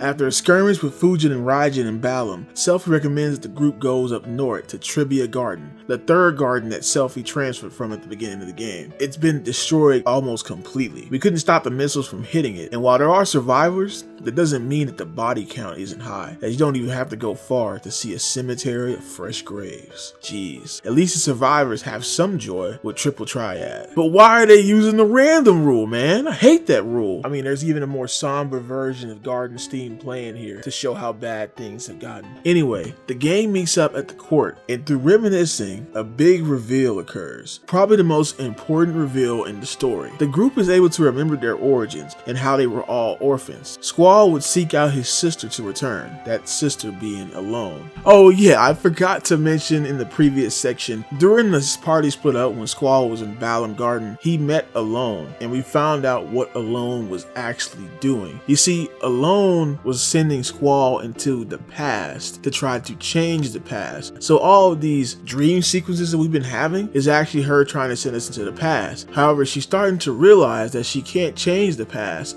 only view the past. She also doesn't really explain what is happening, but at that point in the game, Squall doesn't really remember that she actually abandoned him. He just knows that she's the little girl that was in the flashback sequence. She was also the girl at the very beginning of the game that was checking in on Squall and left afterwards. And during that section, she gets picked up by Adea's seed. Not Sorcerer's Adea's seed, Adea's seed, for protection against the sorceress. As you can tell by her appearing in the flashback and the conversation that she had with Squall and her appearing here, she is very important to the story. Back to this section of the game, we found out that Squall would also fight Cypher, who was also an orphan. Cypher would bully Zell, Quistis would try to be the leader of the group and stop them from fighting, and Irvine and Selphie would always play together. And each night, Squall would cry out for his big sister to return, only to be left behind in the rain to no avail. Now, a lot of those scenarios sound familiar, right? Well, that's because the relation of these characters are identical to the ones they have now. But these aren't even the craziest reveals, because it's revealed that the owner of the orphanage is Adea. Yep,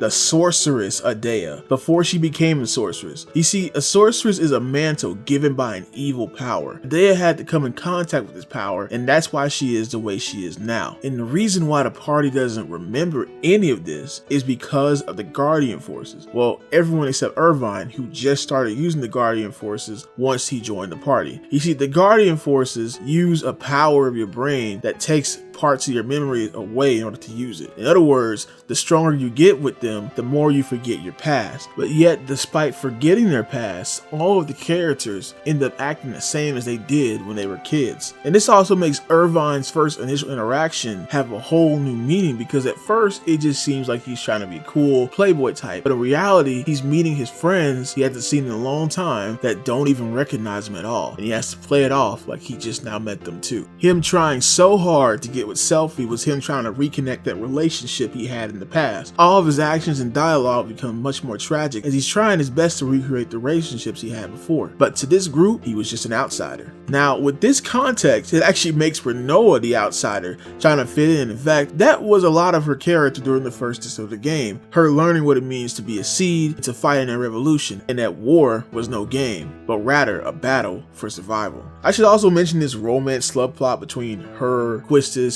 and Squall, which really doesn't go anywhere at this point. Basically, Quistis had a little crush on Squall, which was kind of obvious by some previous dialogue, but then she realized she didn't really have a crush on him. She just loves him like a big sister would. I'm not going to think deeper in how she makes the two up. That's up for you guys to decide. But after this twist gets revealed, it starts to get to Renoa that she kind of is an outsider, and she doesn't really share the connections that the others have. But the others reassure her that she's still a part of the team, and they will need everyone's help so they can not stop Adea, but save Adea from the sorcerer's power. Speaking of role switching, it makes the battle with the sorceress much more tragic. This was their mother figure now trying to kill them, because she also doesn't have her memories and she doesn't recognize any of them. And Cypher is one of the only ones trying to defend her, who is also one of her children. I think it's one of the more underrated twists in a Final Fantasy game, because it exposes everything that we've seen up to this point, and while it's not as damaging as or upfront as Final Fantasy VII was, it's still manages to flip the world on its head that we've known up to this point. You know, don't you find it very interesting how we're in this sci-fi setting, but we're still dealing with high fantasy elements? I mean, you think in a game like this we'd be fighting robots, which we do, or aliens, or something more akin to sci-fi.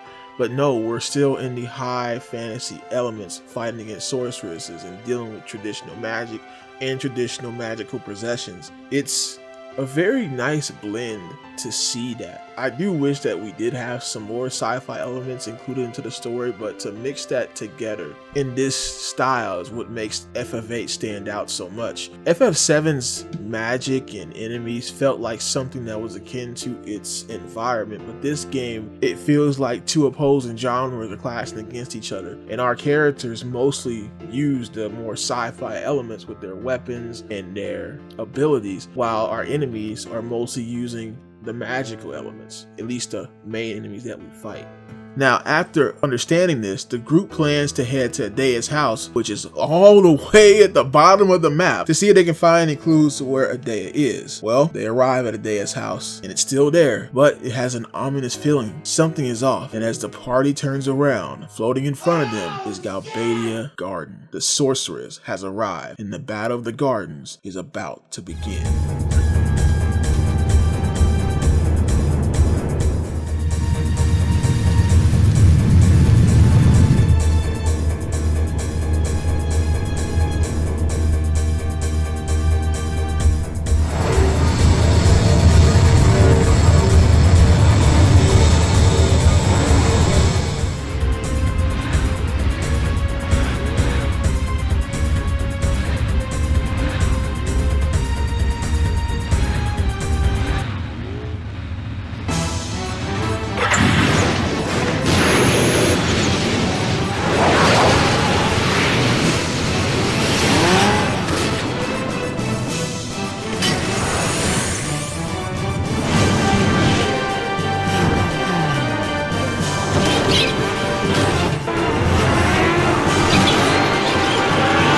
This is one of the most epic sequences in a Final Fantasy game. Galbadia begins to invade all over Balamb Garden, and Squall is forced to put his leadership skills to the utmost test here, holding the lives of everyone in Balamb in his hands. After giving orders, he splits the party to cover all the bases of Garden, and these soldiers do not discriminate. They go after men, women, and children. Hell, some of the first people we see them go after are kids in the freaking classroom, and the kids in the band area. Really, everywhere across Balamb, they're trying to cause as much destruction as possible. Now, Squall's team is able to hold them off, but on Zell's end, Rinoa is about to fall off of Garden.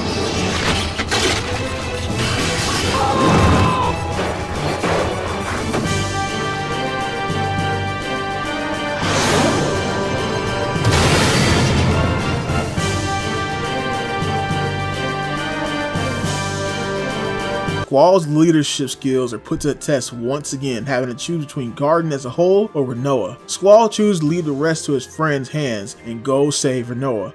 What follows has to be one of the coolest sequences in the game. So in the cutscene that we were introduced to Galbadia Garden in, there was these people flying in these mech suits. Well, now they're coming back into play in the gameplay as Squall latches on to one of the mech suits and fights the dude in the sky. Literally one of the coolest sections in the game. But while all this is happening, there is the war of the gardens going on in the background. Everybody is fighting. Squall is fighting for his life. He's doing everything he can to save Rinoa, and man, this is one of the coolest sequences in a Final Fantasy game. The stakes have not been higher, literally, because they're in the sky and they're flying higher. And that's one of the things that I love about Final Fantasy VIII when it comes to these sequences. Every single time they feel so tense in a game that's turn-based. It feels like action is always in front of you. It feels like you have to react rather than wait. And the fact that they were able to do this in a PS1 turn-based RPG and nothing else was really doing something like this at the time, that the sense of urgency, this sense of stakes elevates not only the story but elevates the gameplay itself. It makes a turn-based game feel like an action game. Squall is able to beat the guard and rescue Rinoa, and she reveals to him that she has his ring, the Ring of Griever, the ultimate GF. It's an important item to Squall as it represents his strength and pride. Now, Renoa got this from Zell, who borrowed it from Squall to get a little romance thing going on between the two. And while Squall is being reluctant again, he's able to open up a bit here about why he treasures Griever. And look, he can't fool me, man. He's starting to fall in love with this girl. After that, they rush into Galbadia Garden amidst the giant war around them.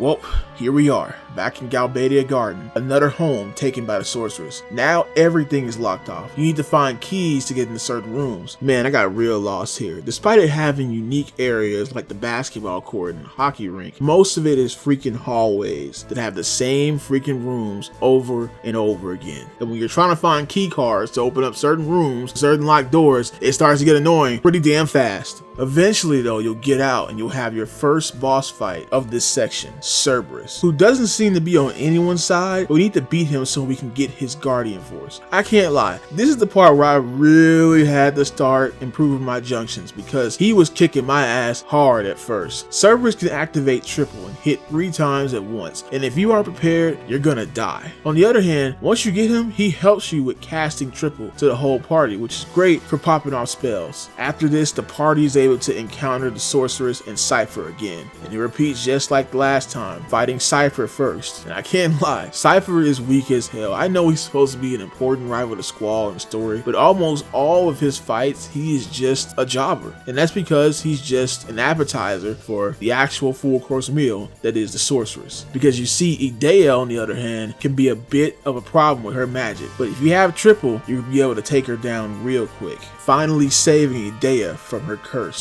However, the evil energy lashes out and attacks Renoa, and after a crazy daze, she collapses to the ground, while Idea returns to her normal self.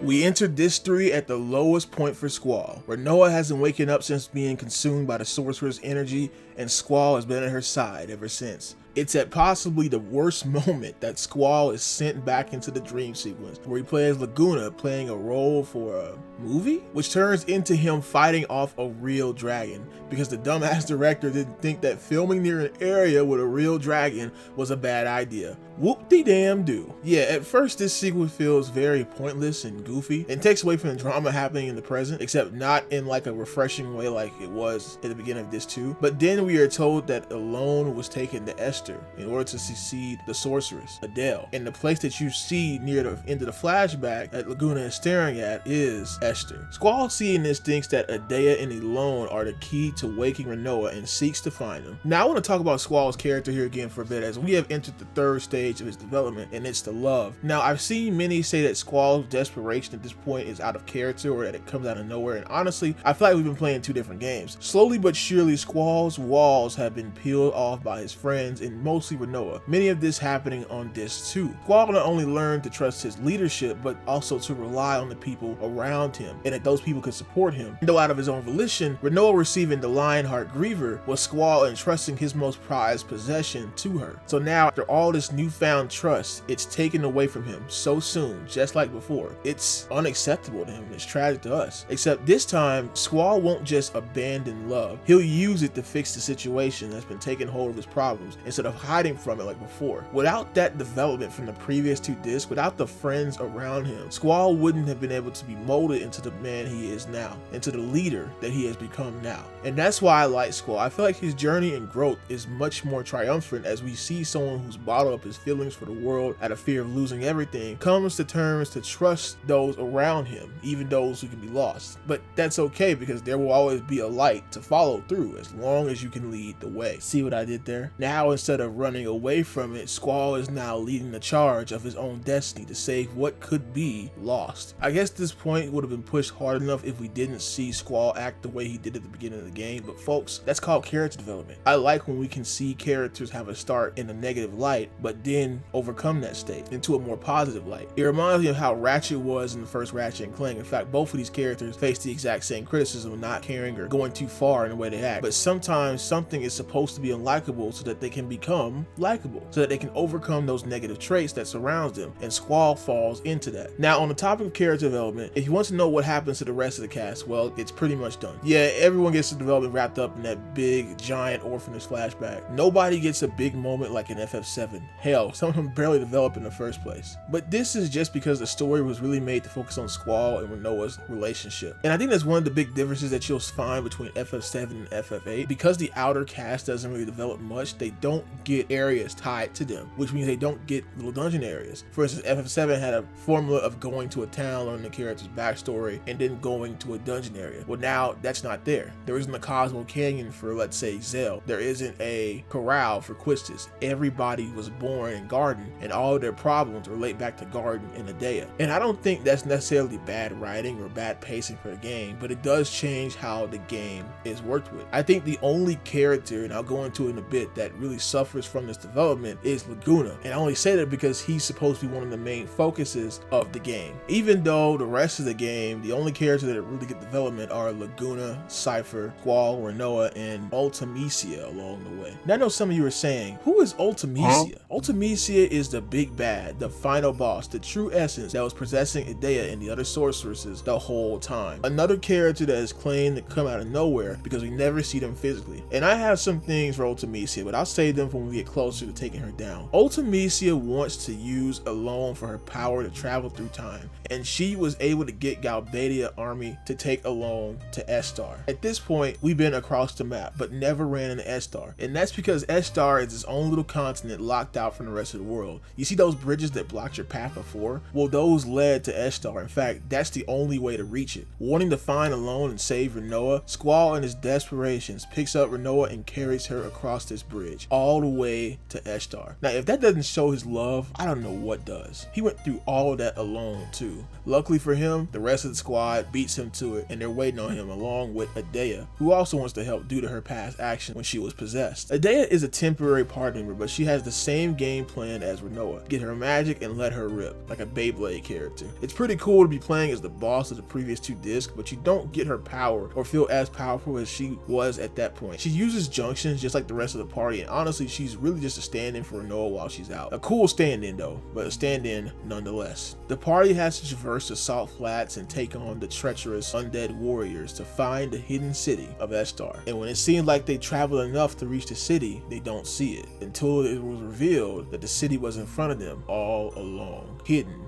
by holographic technology.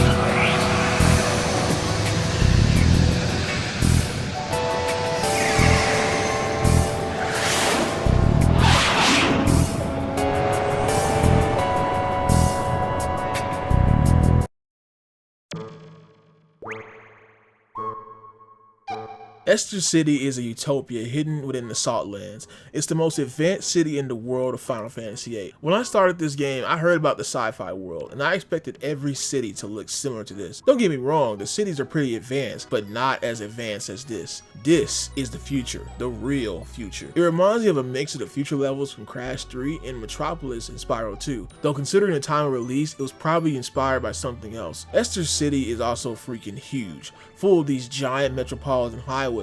Now, it's very cool to look at, but damn, is traversal in this area a pain in the butt, especially if you mess up when it comes to directions. And it's not even like there are different shops or activities lined up on these hallways, because every single shop is in the same area. Esthar does have the best shops though, having items that were missable in the shops, mostly for Zell and Rinoa's limits. Wow, a countermeasure for players who may have missed stuff instead of just locking them out of the game. How progressive for an RPG at the time. I just wish they applied that better for the freaking summons. Now, upon entering Esthar City, we are hit with another dream sequence of Laguna infiltrating Esthar City, starting a small rebellion against the sorceress to save Alone, who was kidnapped in the past as well. They find Alone by finding Dr. Odine, someone who does research on the sorceress and Alone. And along the way, Laguna becomes a savior to the Moombas, who are being worked to death like slaves in the Esthar City, which is why he is so revered in the Samil village that we went to earlier. Now, as soon as Laguna and his team manage to reach Alone and take her, the dream sequence sequence ends. And that will be the last playable dream sequence we have, as both stories finally connect here in Esthar. In the main story, Squall and his group go to Dr. O'Nine and the Esthar scientists for help in reviving Rinoa, who was possessed by the sorceress, now with Adea having no trace of the sorceress in her. They need to find Alone, who is not in Esthar City, but is at the lunar base on the freaking moon. And you know who else is also up there? The sealed sorceress Adele. Jeez, that sounds like something bad waiting to happen. The group splits up again, with Squall, Rinoa, and Irvine heading to the lunar base, while Adea and the others stay on the ground. Now, as I said earlier, Esthar is a continent. It doesn't just contain the city, it also contains the rocket base you go to, and a couple of other areas, but mostly it is just salt flats, surrounded by a giant fence so nobody else can get in easily. It's the last giant area that we have to explore in the game, and besides the giant city we get to explore, which takes up a lot of space on the overworld map, which is pretty cool. It's kind of a disappointment, man. There just isn't like a real final area, at least a final area on the map, but I guess the city being there is worth it. Anyway, now you're probably wondering, why doesn't everyone just stay together to go to the lunar base? Well, that's because of the thing drifting right into Esthar City.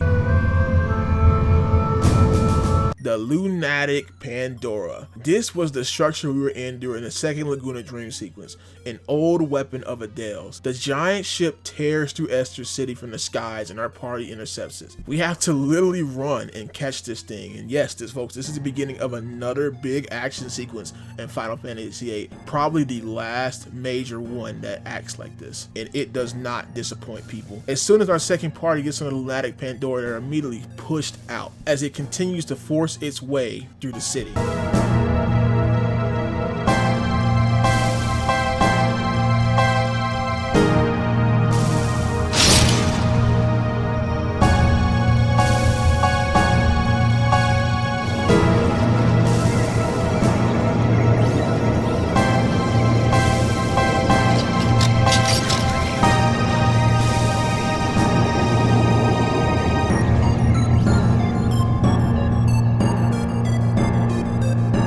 And while all this is happening, there's also problems going on the lunar base, because while Squall is able to reunite with Alone and finally talk to her again with his real memories, Rinoa's possession begins to take effect, as the sorceress uses Rinoa's body to release Adele from her tomb in space and abandons Rinoa there to die.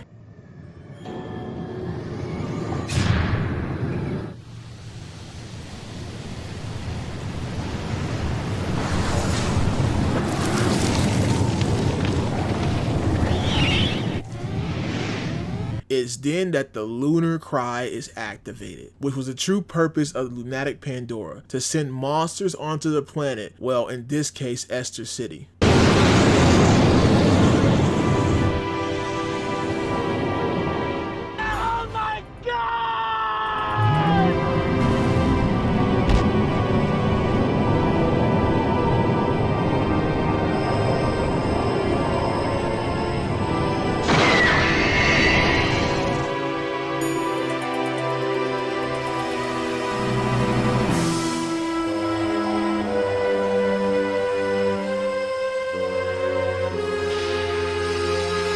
It's not looking good. Esthar City is ravaged by monsters, strong monsters, some of the strongest in the game, some of the bosses you fought before, and this effect lasts throughout the rest of the game. No longer is Esthar surrounded by beautiful blues, but now covered in blood-soaked reds as monsters have taken over. Everyone tries to evacuate the lunar base, but Squall wants to save Rinoa, begging Alone for help, begging her to send him back into the past so that he can save Rinoa. As they all get on the escape pods, Alone reveals that she isn't able to change the past, as that's what she was trying to do the entire game by sending Squall and the others back into the past. But she can send Squall into Rinoa's subconscious, where we can see her sides of the events during the other parts of the story. We see how she tried her best to save the group from the prison, how she wanted a ring matching Squall, and how Ultimecia possessed her back in this too, and ordered Cypher to bring the Lunatic Pandora to Esthar. Through all of this, Squall manages to help Rinoa by waking her up so that she can start up her oxygen in her suit. Then, in an ultimate act of love, Squall is able to jump into space and embrace Rinoa.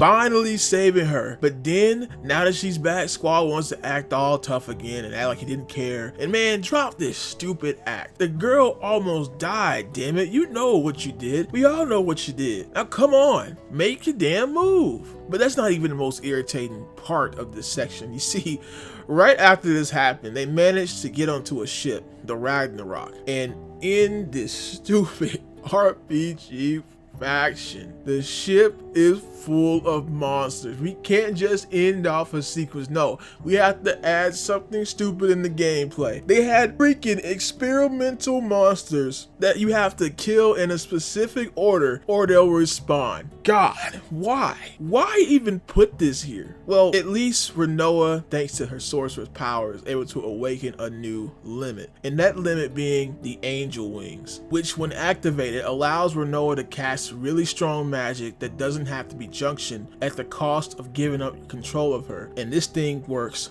well, like really well. But as a final limit, because of the loss of control, it's not always viable. And I would just stick to Angelo because you won't lose control when using him. After defeating the monsters and beating this dumb section, Squall and Rinoa take control of the ship, which is the Ragnarok. Despite the massive monster invasion, everything seems well, until it's revealed that Rinoa is now a sorceress because of her possession, and because of that, they're gonna have to seal her. And when she arrives back on the planet so that she can't be possessed again. Rinoa breaks down at the fact of this, and finally, after acting so tough throughout the entire game, Squall realizes that this might be the last time he sees her, and he chooses to embrace her through this moment. Final fucking bruh. Holy, it should not have taken this long, bro. It should not have taken this long at all. This right here was the true moment that Squall let go of his loner attitude and embraced those around him. Yet sadly, it was going to get taken away from him again. When you land on Esthar, the Esthar forces take Rinoa in, but nah, we ain't letting that slide. Squall and the gang bust into the Esthar lab and force their way back to get Rinoa.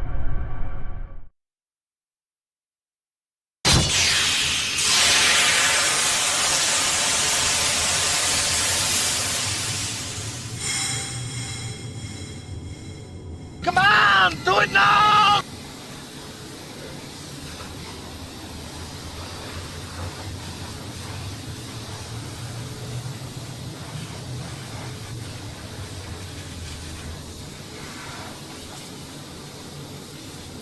That's what I'm talking about right there, man. That's true love right there, man. That's what you should have been doing the entire freaking game. But as the group exits the lab, they're surrounded by Esthar forces, but they are saved by a familiar face, halting the soldiers as they make their escape. The group head back to the orphanage where everything began. In the field of flowers, Rinoa ponders she'll be taken over by the sorceress, but Squall reassures her that he will be by her side no matter what, and that his enemy is Ultimecia, not her. Two of them agree that if they are ever lost again, they'll find each other out here in the field of flowers, which is the same field that you see in the opening cutscene of the game. This place, the field of flowers, is where the story will begin and where it will end, where the two lovers will reunite. Now the party then gets called on by the president of Esthar City, which you have to head back there and walk through the monster filled city, which the Esthar forces are doing nothing about. Like, yes bro, this teenage girl who hasn't transformed yet is the real problem, not the monsters tearing your utopia apart. But they meet the president, and the president turns out to be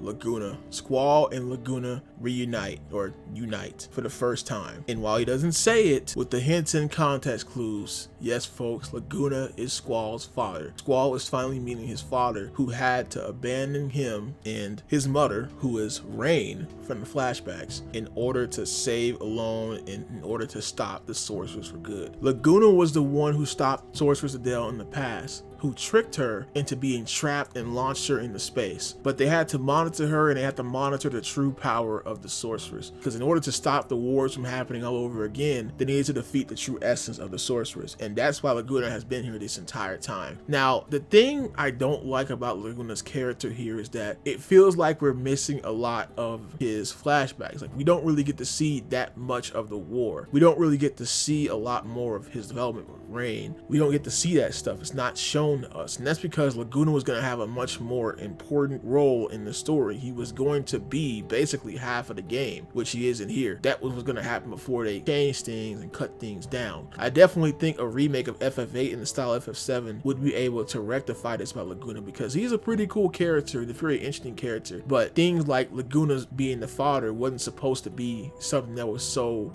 how you say it, hidden or not said. It was supposed to be shown. It was gonna be shown. That was the idea to begin with. The idea was gonna be that the father would do things in the past for the son to do things in the present, but we never get to really see that outside of one section with the Lunatic Pandora, and even then it barely affects the game because it's only for optional items. Outside of that though, I think this reveal in this meeting is pretty cool. But there's one last thing that isn't being talked about here, and that's that we've reached the end game.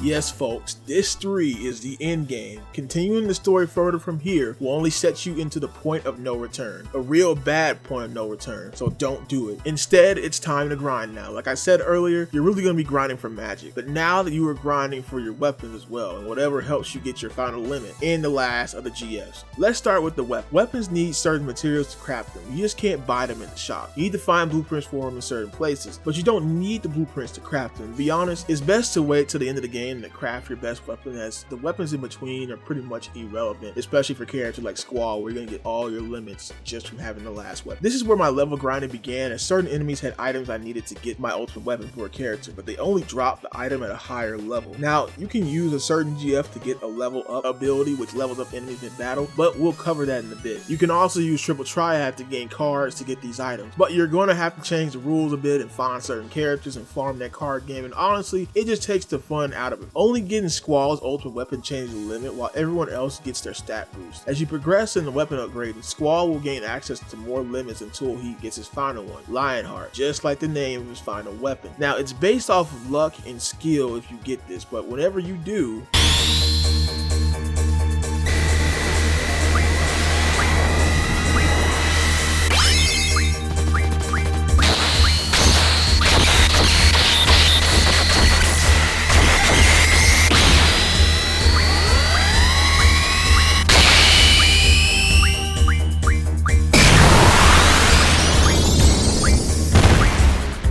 yeah, you're finishing off almost everything. Now, if that wasn't enough, Squall has another limit, which is crazy. This dude powers up his sword like a DBZ character and makes the energy big enough to cover the entire planet and uses it to smite down his enemies. This limit is the blasting zone. And honestly, if it did more damage than his real final limit, this would be my favorite. But Lionheart takes the cake for the most damage. But the coolest looking one is this one, the blasting zone. Another thing of note of Squall's limit is that his Retsuken will often have different animations depending on if you're fighting a regular enemy or fighting a boss. And a lot of the bosses have this, especially the giant ones. And that's pretty cool they were able to program unique animations for this limit to accommodate the boss battles. And it looks sick as hell seeing Squall just decimate an enemy by climbing all over them and cutting them to bits. Zell's final limit you have to input with his final 11 guys. God bless the ring, baby. Oh yeah. Another Square Enix classic that gets referenced here. Quistis still has to find her magic, and if you aren't on this 4, getting her final 2 limits are near impossible, as you have to grind this specific enemy or a specific item in a specific freaking forest. Like, what's going on here, man? So no, I didn't get the last 2 limits, and of the last 2 limits, the only one I wanted was a Shockwave Repulsor. But see, I didn't get it because I had spent 3 hours on 3x speed grinding and nothing dropped. The one item I needed did not drop, so I just stopped wasting my time on it. I don't even use Quistis like that, so who cares? Selphie also has an annoying way to get her limit. You see, this is where the limit crisis level comes into play. You need high crisis level or low health with a limit, and then spin the slots in order to get her other limit breaks, like Rapture, which can instant kill certain enemies by making them fly away, though it's not always effective on bosses. No, the real limit that you want is the end. The problem is getting the end not only needs a certain crisis level, but also a certain character level. It has a really low chance to appear before level 40, but if you reach level level 40, with her, you can't even get a chance to use it until you reach level 80. And even then, it's best to get it before you reach level 89, which is that dumb cryptic bullshit old RPGs just love to push on you. But in this case, the move is kind of worth it. If you get the end, it can kill all enemies,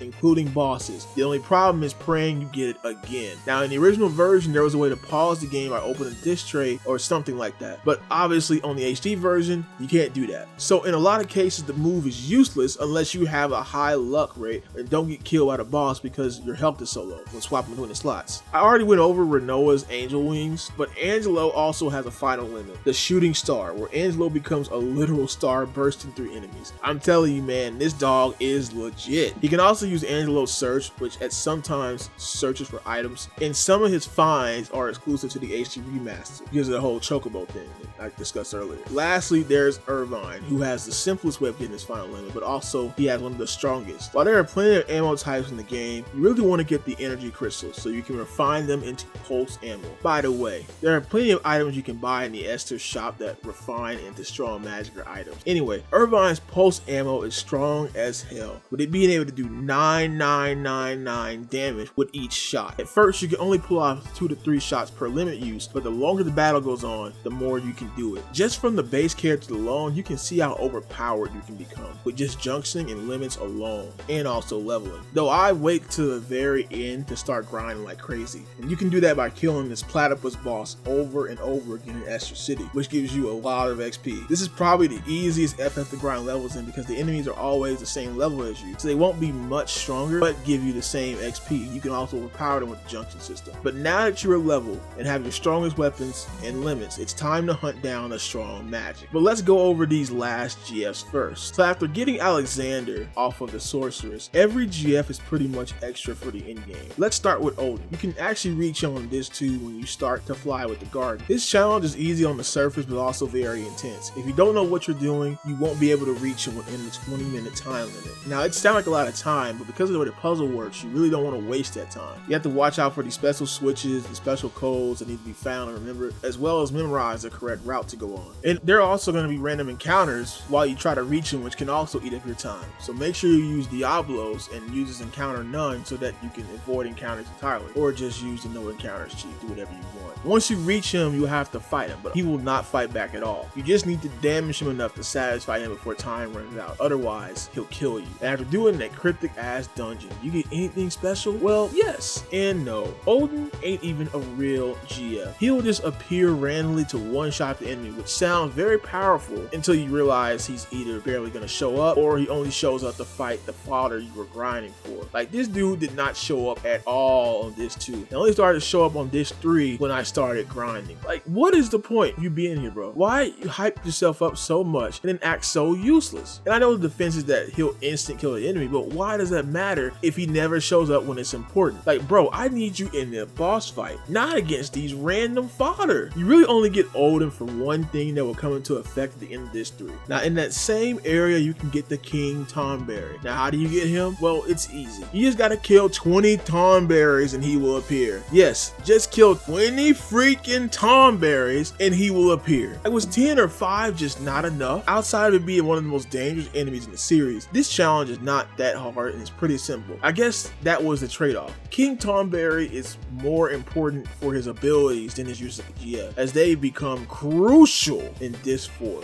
Like, very crucial. Now, 2 of the GFs you can find in the world. The easier one being the Katakura, who you just found on this island and beat him up. Easy money. But then there's Doom Train, who can only be obtained in this section of the game. Now, the last 3 GFs I talked about can really be obtained on the last disc as well, but Doom Train can only be obtained here. Meaning, if you continue the story from this point, you will miss him forever. You need to go to Tears Point in Esthar City and get Solomon's Ring, which is a bunch of big scary monsters guarding it. Once you beat up the big scary monsters and obtain the ring, the rest of the materials can be found by beating other big scary monsters like the Malbros, or just playing Triple Triad and refining the card. You know, I had to go the other route and had to get a freaking chocobo just to go to the island closest to heaven and closest to hell. Crazy name for an island, by the way. But you need to go there to kill the Malbros for their tentacles. Now think about this. Tears Points, Heaven and Hell, and Doom Train. I'm sensing a very depressing theme going on here. Well, that's because it's about to be depressing for our enemies when I summoned the Doom Train, because now you've got him. He's a fan favorite from this game, and I can tell for you from his design alone being a ghastly death train, he's one of the cooler GFs to look at, and he has some good effects. Doom Train can do some major damage, as well as applying some of the dark elements to the enemies, like poison, sleep, doom, of course that's in his name, and petrifying. It's definitely worth it to grab him, unlike a certain sword-wielding moron who managed to do the skippity doodah just to get him. Our last set of summons are relegated to one area near the edge of the map, the Deep Sea Research Facility. It starts out as a little mini game to reach Bahamut. If you move when the light flashes, you get a random encounter. If you reach the light though, you will fight Bahamut. And look, he's really just an advertiser for this dungeon. I mean, it's Bahamut. We already know it's cool, but here he's really a gatekeeper or an extra gift GF for the real challenge that comes up next. Actually, let me point out something stupid as hell for this dungeon. So it's like that Lucretia thing in FF7. Once you beat Bahamut, you gotta leave the dungeon entirely and go back into your ship. And it's like, why? Why not just let the path be open? Why let people think the dungeon was over? I just don't get these dumb decisions like this in games like this. Anyway, the real dungeon begins once you go deeper into the facility as you reach Ultimate Weapon. In order to reach the boss, you need to mess with the steam pressure in order to open the floors. You'll then reach the lower area where the fight begins. To get the last GF, Eden, you'll only need to draw it from Ultimate Weapon. But since he is a boss, you can't just draw it and run away. You have to beat him. And Ultimate Weapon likes to cheat. First off, he has a move that will always do 9999 damage just to kill off a random party member. Then he has Gravager, which lowers your health to a low amount along with Meteor and Quake to finish you off in that way. At this point, when you reach the super boss of the game, you really need to rely on your limits and bringing out those limits without being one shot away from death. The perfect way to do this is by using Aura, which can be found off of these items you receive from enemies north of the map. Matter of fact, go ahead and get all the strong magic like Full Cure, Holy, Ultima, Death, and junction them into your party because you're going to need everything to take down the rest of the game. Oh, and Meltdown too, though I didn't really use that one that much. With Aura, you can put characters in a limit state even at full health, and now they won't receive the benefits of having a low price level, but they'll be able to pull off their strong limits. And if that limit can do 999 damage, then yeah, you'll be able to brute force your way out of a fight. The problem with Ultima is even getting to that point before he kills you, which is probably going to happen unless you get lucky because of that stupid light pillar attack. But if you can survive the storm, you will come out with one of the strongest GFs in the game. You have Eden. Now looking at Eden, it may be hard to tell what it is, and even I didn't know what it was at first, but then it hit me. And by the way, I kind of put things together and also looked at the Wikipedia page, not gonna lie to you guys, but think about it like this: it's the Garden of Eden, as in a garden like the ones you've been to, except this is like some living angel space god garden, and his attack is insane. Just watch this.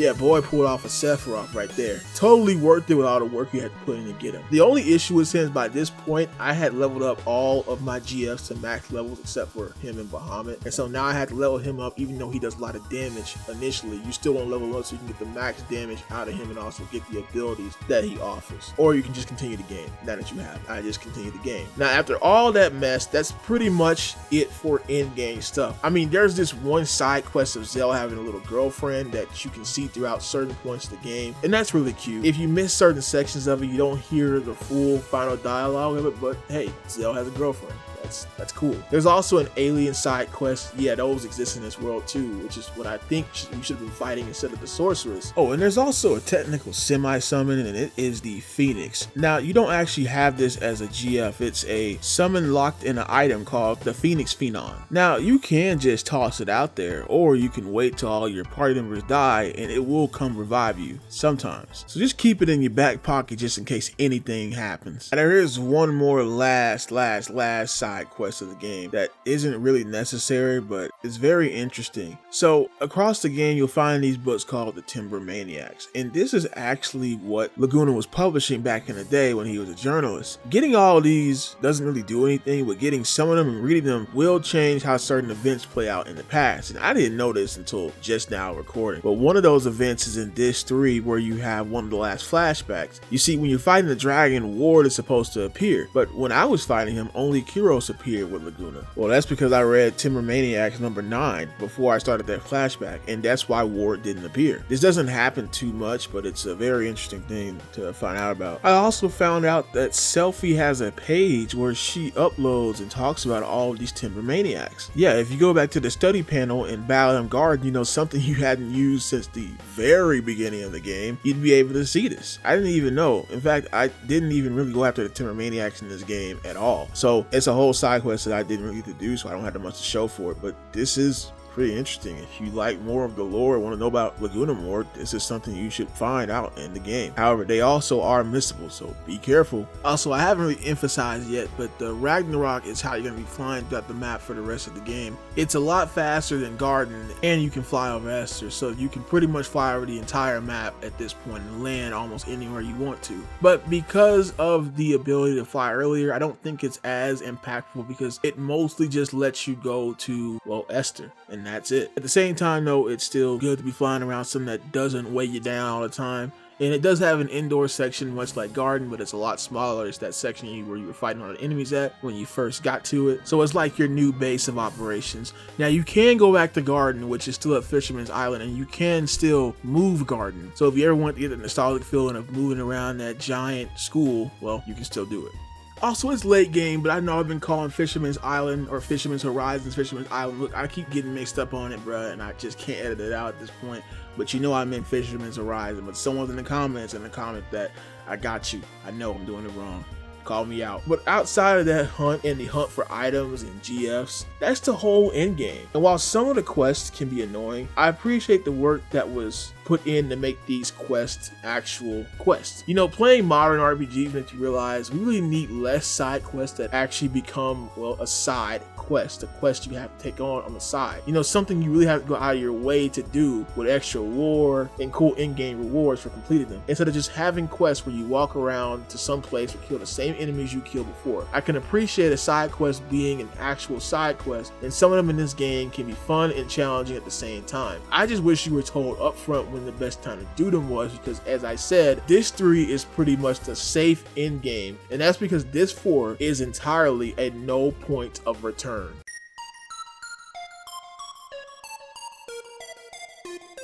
Yeah, I know this is the last part of Disc 3 and not Disc 4, but this part leads into Disc 4, so it's getting added to this part of the segment. So we storm into the lunatic Pandora so we can destroy Adele. Wait, there's things to explain first. Okay, so first off, Alone was kidnapped after landing. Kidnapped by Adele and her forces in the lunatic Pandora, so she's in there. Second off, we need Alone so that we can use time compression, or be able to survive the time compression that's going to occur and reach the sorceress in the future. That's right, Ultimecia is in the future. By finding Alone on the lunatic Pandora, we'll be able to do this, and when the sorceress reaches out to Alone to activate her power, then we'll be able to use that power in order to slip through the time stream and head into the future and defeat the sorceress once and for all. That's why we're doing this. However, in order to do that, we need to destroy Adele, which is the current body that the sorceress is using. This was all explained by Laguna before we got here, but that is the plan. That's why we are here. Eventually, you'll reach Cypher's goons again, who don't really put up much of a fight because they themselves also want Cypher to stop working with the sorceress. However, when Cypher appears, he's still holding on to the sorceress night thing and the fact that he feels he can't go back. That's the reason why we're about to fight him again. Now, Cypher is supposed to be an antithesis of Squall. Throughout the game, Squall has grown, he has changed the character, he has changed his motives, he has has changed the way that he acts, and in turn it has given him things to care for, things that break his old mindset. Cypher, on the other hand, has stuck to the way that he is, and in his turn make him falling further and further down the wrong path. Now, the whole Sorcerer's Knight thing is because when Cypher was little, he saw the play that Laguna was in, the one that we were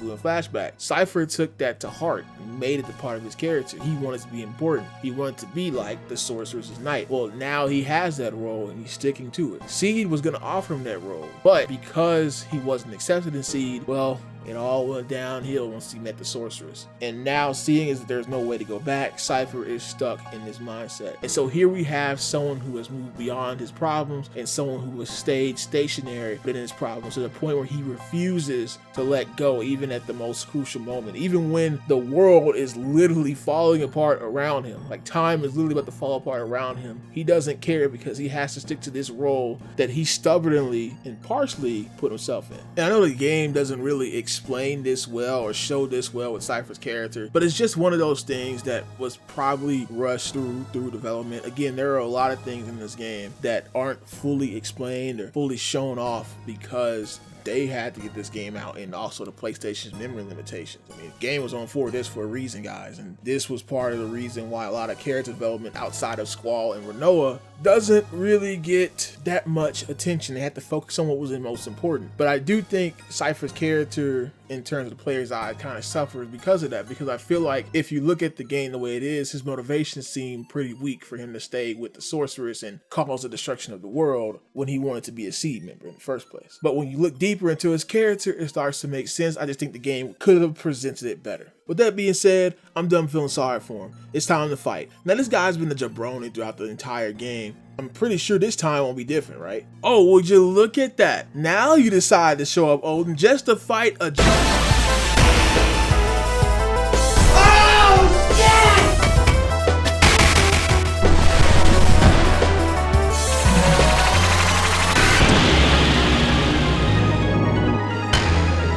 Yo! I'm sorry, Cypher. I misjudged your character, bro. You just one-shot the GF like that. I guess he's gotten stronger. Honestly, I don't know whether to praise Cypher or get mad at how useless Odin has been throughout this entire game. Because at the first time he shows up for a boss fight, he gets no dick in seconds. And this by Cypher of all people, man. What the hell is going on? And yeah, Cypher has gotten a lot stronger now. He has smarter AI, he hits a lot harder, he got some cool new moves going on and everything. And since this is the last time we fight him, it makes a lot of sense. I just think he should have improved more and more throughout the game, because I don't know what was going on through disc 1 and 2, but disc 3 made him lock the fuck in for some reason. It doesn't matter though, because I'll beat him the same way every single time. But this fight's gonna end differently, because when Cypher is about to be defeated, all of a sudden the sky rips open.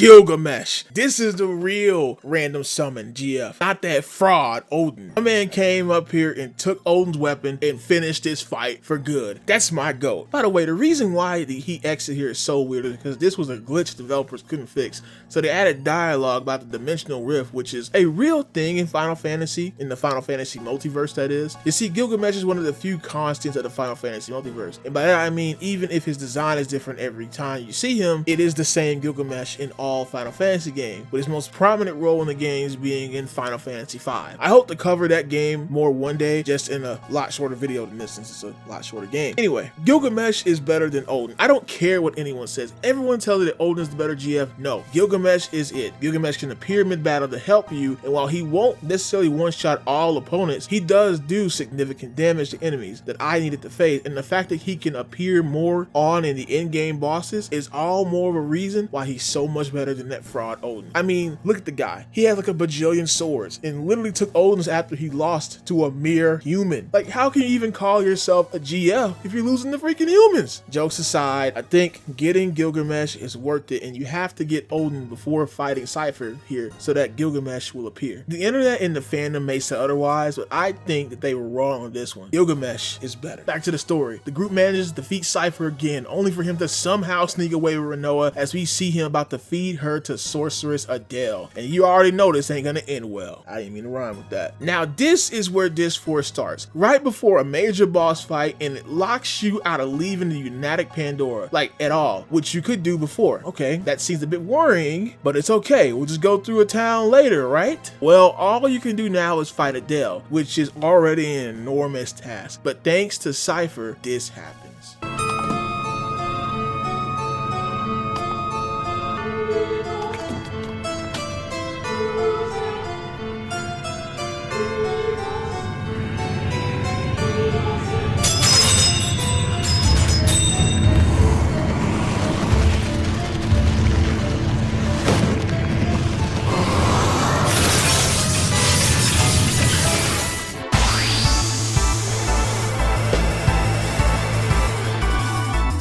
Adele has Junction Rinoa to her, meaning that we now have to watch out for her health during the fight as well. If Rinoa dies, it's game over, and it doesn't help that Adele can drain her health for magic attacks. Everyone, and I mean everyone in their mama who has played this game complains about this fight, and it's just one of more things where not knowing your situation will hurt you. You see, because you can't leave the United Pandora at this point, there's no going back to fully heal or get better magic. No, you are locked into this fight, and if you are prepared, she will kill you, and there's nothing you can do about it unless you didn't save over your previous save. But that's only the start of Disc 4 shenanigans. I'm gonna be honest with you. I knew it was coming, and I kind of over-prepared during that grinding session I had, so she wasn't that much of a threat to me. The real issue is just not letting Rinoa die, which almost happened when my boy Gilgamesh showed up and finished the fight. Already put in more work than that bum Odin. And this was no ordinary feat, since remember, nobody could beat Adele in the past. They had to seal her body away just to get rid of her. Now, Aziz are outright killing the previous sorceress. Upon her defeat, Ultimecia no longer has a body to latch onto from the future, so she enacts the time compression with Alone, who helps our heroes reach the future without being compressed in the time space, and it gets weird quick.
We begin to see all the locations that we have been to that are now being pushed together through time until they arrive. The previous incarnations of the sorceresses. They all got sucked in throughout all the time shenanigans. Now they are nothing compared to the sorceresses that we fought already, but their numbers is what really gets annoying to deal with. But when you junction your strength right, you can take care of them quick. In fact, I just kept one shot at them, man. Like, they were kind of weaklings to me. I mean, even the last sorceress was a pushover to me because she didn't even get to finish her countdown. I don't know what happened after that, but but I'm not letting it happen in the first place. But when you make it to the future, you are transported to the orphanage, and everything seems fine, but the music is not right. It's very creepy, similar to the music that plays when you are on the northern crater in Final Fantasy VII. Very ominous, very dark, very brooding, very unsafe. And you begin to understand why, because as you head to the lighthouse, time begins to catch up. The ominous beach turns into a dark, hellish landscape, and dead seed members start to appear all around you. They had been fighting the sorceress for all of this time, and they had failed. And as Squall and the others look up in the dark sky, they see it, Ultimisia's castle.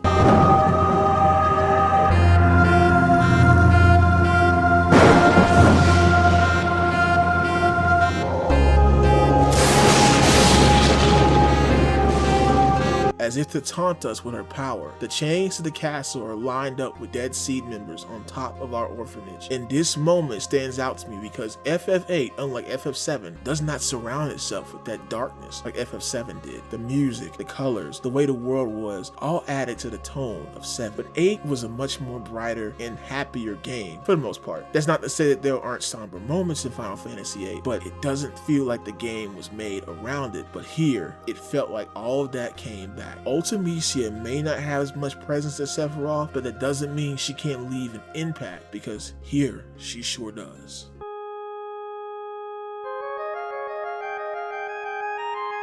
Before I even enter the castle, I want to go over what you can do now, since this is the last time you'll be able to explore anything, as you've reached a point of no return. Yes folks, this is it. This is how the endgame is. And just before the end of the game, FF8 just has to give one last thing that you could have messed up on. You see, the world is time compressed, and yes, you can go back to the regular world map by entering these portals before you reach the castle, but once you reach the world map, you will notice some things. Like, where's the Ragnarok? Why am I in the middle of nowhere? Well, you are supposed to get a chocobo from the chocobo forest, which you can still access so that you can get a chocobo to reach the area where the Ragnarok is. Good, you can still use it. But then as you begin to fly around, you notice something else. Every city has this barrier and you can't get in them. That's right folks, meaning you can no longer enter towns for the rest of the game. Holy Jesus. You idiots! No warning, you are locked out of going to shops, hotels, potential triple triad players, and every little thing that you miss in a town is no longer accessible for the rest of the game. Now I know about the story and that there are technical limitations to the game and what's on the disc and all that yada yada yada, which really aren't the problem I have with this. The problem is that there's no moment where the game stops you and tells you that you will lose access to this stuff going forward. A simple warning message could have prevented all of this. I know it may seem like a little nitpick that can be fixed with knowledge, but this is at the end of the game, guys, and FF8 has been doing this with its battle system, from its progression. It's been happening too damn much. And the game has to give you one last FU if you didn't know what you're doing, and now you're locked out of everything. FF8's biggest problem is that it goes so far ahead of you until you finally catch up, but then you realize that it's already too late to fix the mistakes that you have made. If you played FF8 before or you are a new player, be honest with me. You probably saved over the file not knowing of the consequences, and this all started once you beat Cypher in Disc 3.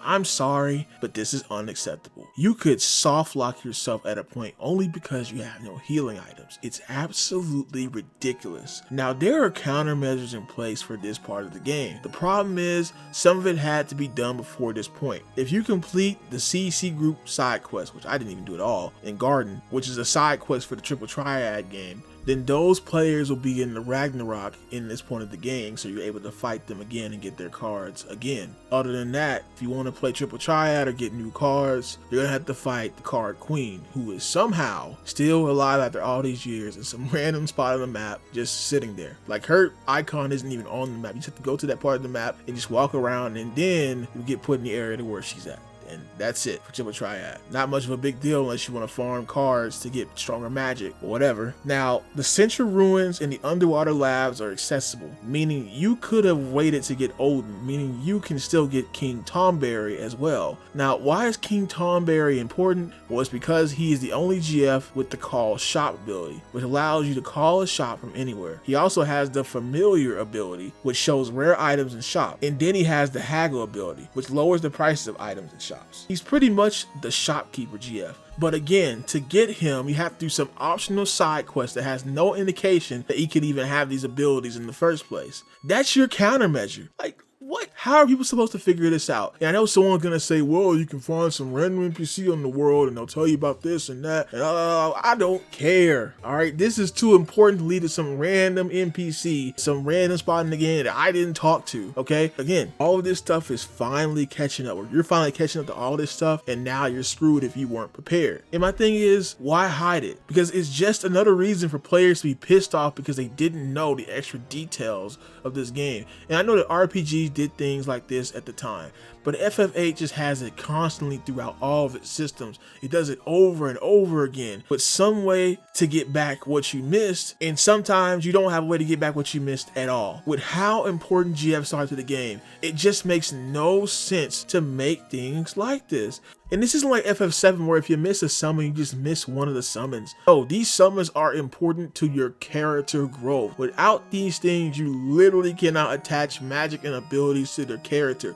Maybe they should be more emphasized so that the player is more likely to use them the first time instead of being screwed over in places. Like, maybe some of these shouldn't be optional GFs, except for the really strong ones. I get that.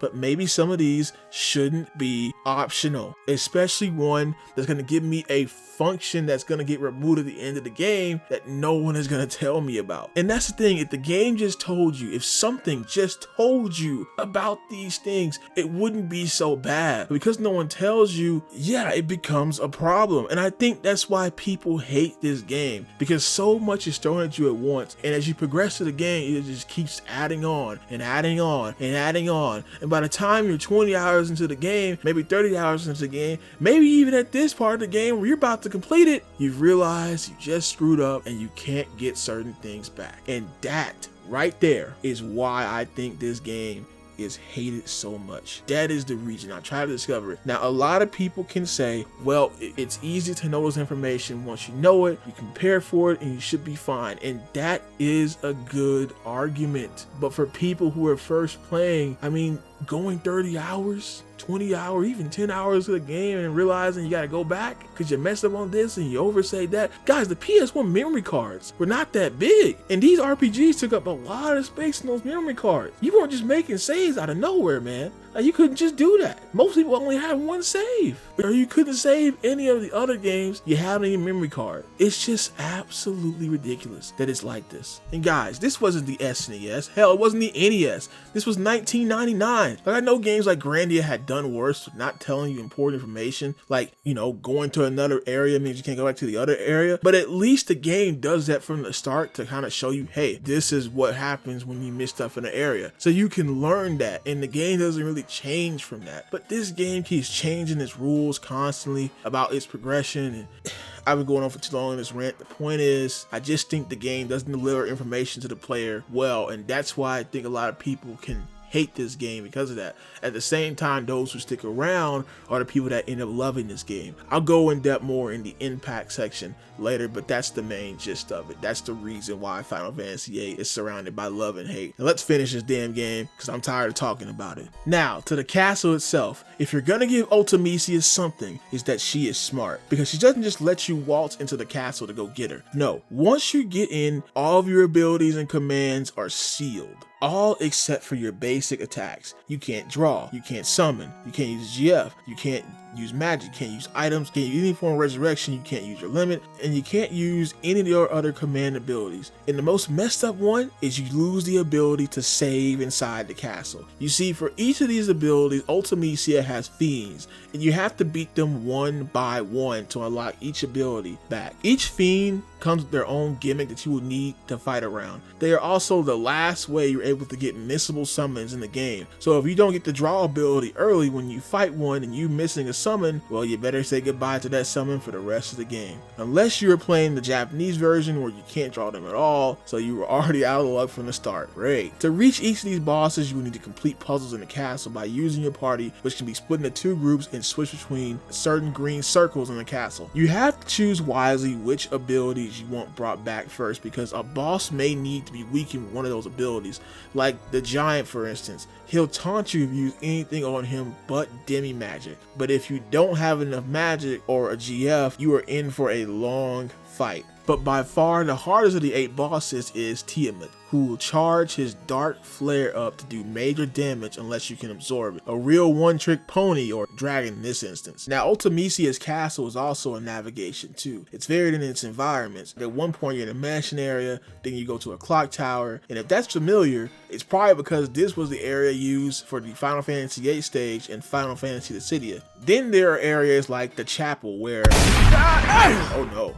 No, I'm not doing this. Well, in the chapel, if you hear a monster noise from one of the rooms before heading in there, you will see Omega Weapon. Omega Weapon is another constant in the Final Fantasy universe, and he is a pain in the ass to fight. He is entirely optional. None of your abilities are locked to him, but being an optional boss means I have to fight it just to have him in the video. You're welcome, guys. Look, I'm gonna be up front with you. I cheated. And Oh, yes, but that would be cheating.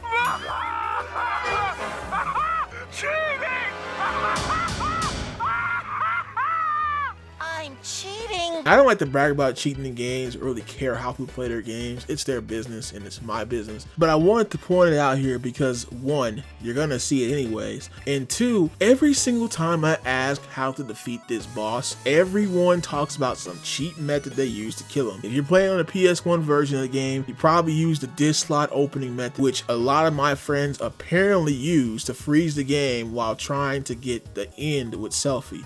Hell, I've even seen guys using the power-up cheats in the re-release to beat him. So I'm not alone in cheating. A lot of y'all are cheaters too, and you just don't want to admit it, or maybe you do want to admit it. I don't know. But the reason why people cheat this boss is because in order to beat him, you need to have not only mastery of the junction system, but also mastery of patient. He has the most health in the game, like over anybody. A freaking million HP, and he has attacks like level 5 death, which kills anyone with a level divisible by 5. Which means if you're at max level, unless you junction death to your defense, yeah, you're gonna lose. He has Gravaja, which drops 75% of your health. He has Terra Break, where he just summons multiple light attacks until you each taking 3,000 to 4,000 HP from you unless you casted protect spells. Get hit with that and it's game over, even with the cheats. Guys, I game over on this boss with the damn cheats on. What does that tell you? And then Gilgamesh, my boy Gilgamesh, arrived out of nowhere, and I thought, hell yeah, he's gonna come and save us. But nah, the dude missed. He fucking missed, bro. God, Listen, the strat I used was to just junction the strength up and use your strongest limits by casting Aura over and over and over again with Squall and Irvine. Has Selfie there to attempt to cast the end, which never appeared for me, and pray to everything that you don't die or he doesn't use his turns twice in a row. Omega Weapon is a menace, and when you finally beat him, you earn basically nothing. A fucking pat on the back. At least beating the weapons in 7 gave you the master materia. But what the fuck was all of this for, bruh? I mean, fuck. I mean, I didn't even want to test my abilities like this. I just wanted to get to the game. So just ignore Omega Weapon unless you really understand the game and you really want 100% it. Otherwise, you can ignore him. Now, with all that mess out of the way, you can finally begin to fight Ultimecia. She can be fought before gaining all your abilities back too, but yeah, no, I wasn't doing that. As you walk across the dark stone road, you begin to confront the catalyst of all the events of the game so far. And while her role was mostly from the shadows, her impact nearly covered up the light of the present in the past. And now that light needs to be restored by the seeds.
Ultimecia has 4 stages, with her first playing similarly to how it was when you were fighting Adea before, except you'll notice that you don't have the party you set up. The game picks random party members to fight with, and that would probably mean you should junction to everyone, right? No, instead just keep it to the main 3 that you want to use, because when someone dies, eventually they will be compressed in time and the next character will come in. Now that's one thing I failed to mention. This whole time we were in the time compressed world, and they've had to hold themselves together to not be compressed. So losing this battle means you're losing the ability to do that. They even get taken away by angels, which is pretty dark. Now when you get past the first phase, the real battle begins.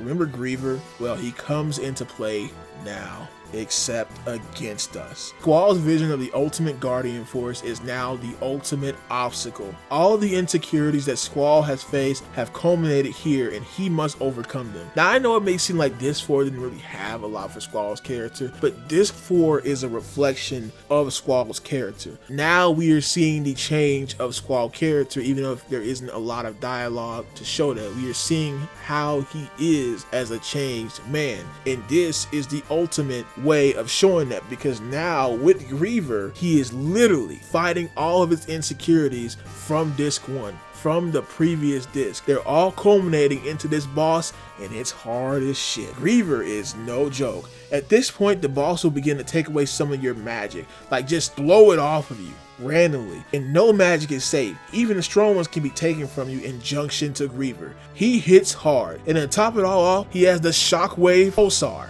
which is strong enough to not only have build up like he's powering up like a DBZ character, but changes the music once it's activated.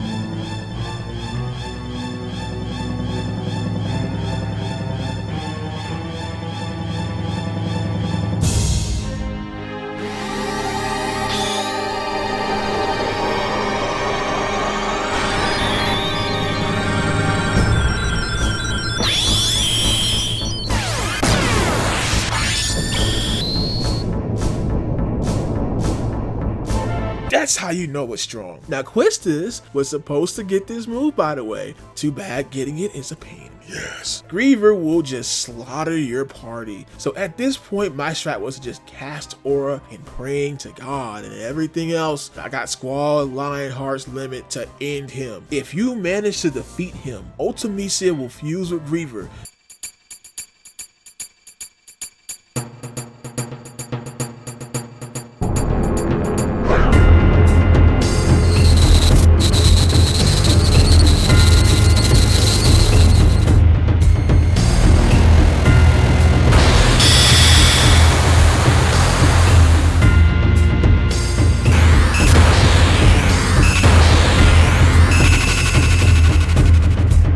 But honestly, this form is not too bad, and I kind of one-shotted it, so yeah, that worked. And then there's the final form.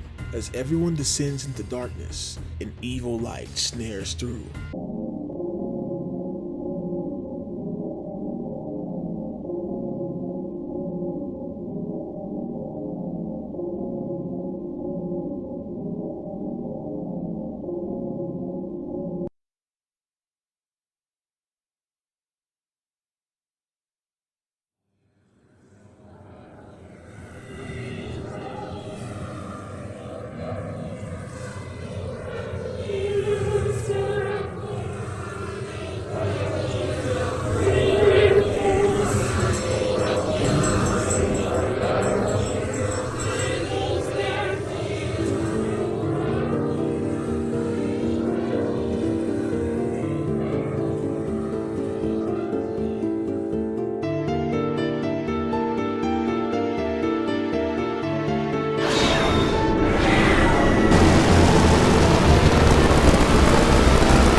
Ultimecia has gone to the extreme. This is her final form, and it's also the creepiest. She looks like a demon parasite attached to a dead body. You see, that body underneath the form, she can draw magic from that body, like Apocalypse. Then there's Hell's Judgment. It leads to a move that can bring everyone's HP down to 1 HP, but not kill them. She can still take away your magic too. It takes her a while to attack, so it makes her easy to manage. Now during this fight, Ultimecia will start speaking to you and saying things like, remember your childhood. And I think it's time to address the elephant in the room. Now this is just a theory, but a lot of people feel like Ultimecia is Renoa, like what Renoa would become in an alternate timeline, probably one where Squall died. One of the reasons being the top half of the final boss being the real sorcerer's power, and the bottom half being Renoa slowly dying and having her magic absorbed. Now I heard this was deconfirmed, but it's interesting to think about and would add to Ultimecia knowing and being able to use Reaver. But I think this was more of using Squall's greatest fear against him rather than being some connection between Ultimecia and Squall or Renoa. Regardless of what she is, she's getting finished off now. Because you see, Hell's Judgment is her biggest mistake because it puts us in our ultimate limit forms, and yeah, goodbye, Ultimecia, forever.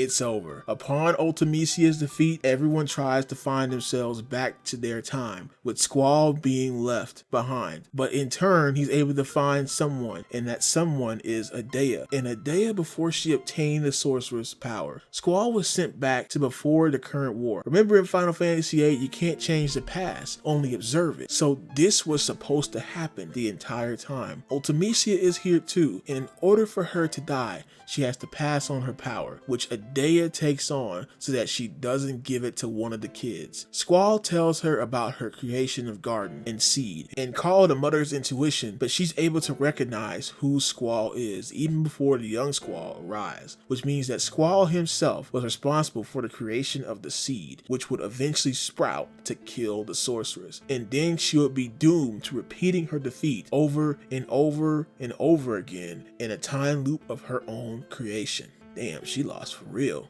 And that's kind of a metaphor for players restarting the game over and over and over again, learning about the game, getting stronger, and each time the source is being defeated over and over and over again. I think that's supposed to be a metaphor for that. Maybe that was why the game does things like that, or whatever. We're done talking about that part. Let's move on. Squall then leaves that time period and a bunch of weird shit begins to happen. He can't find his way back to the present, but then...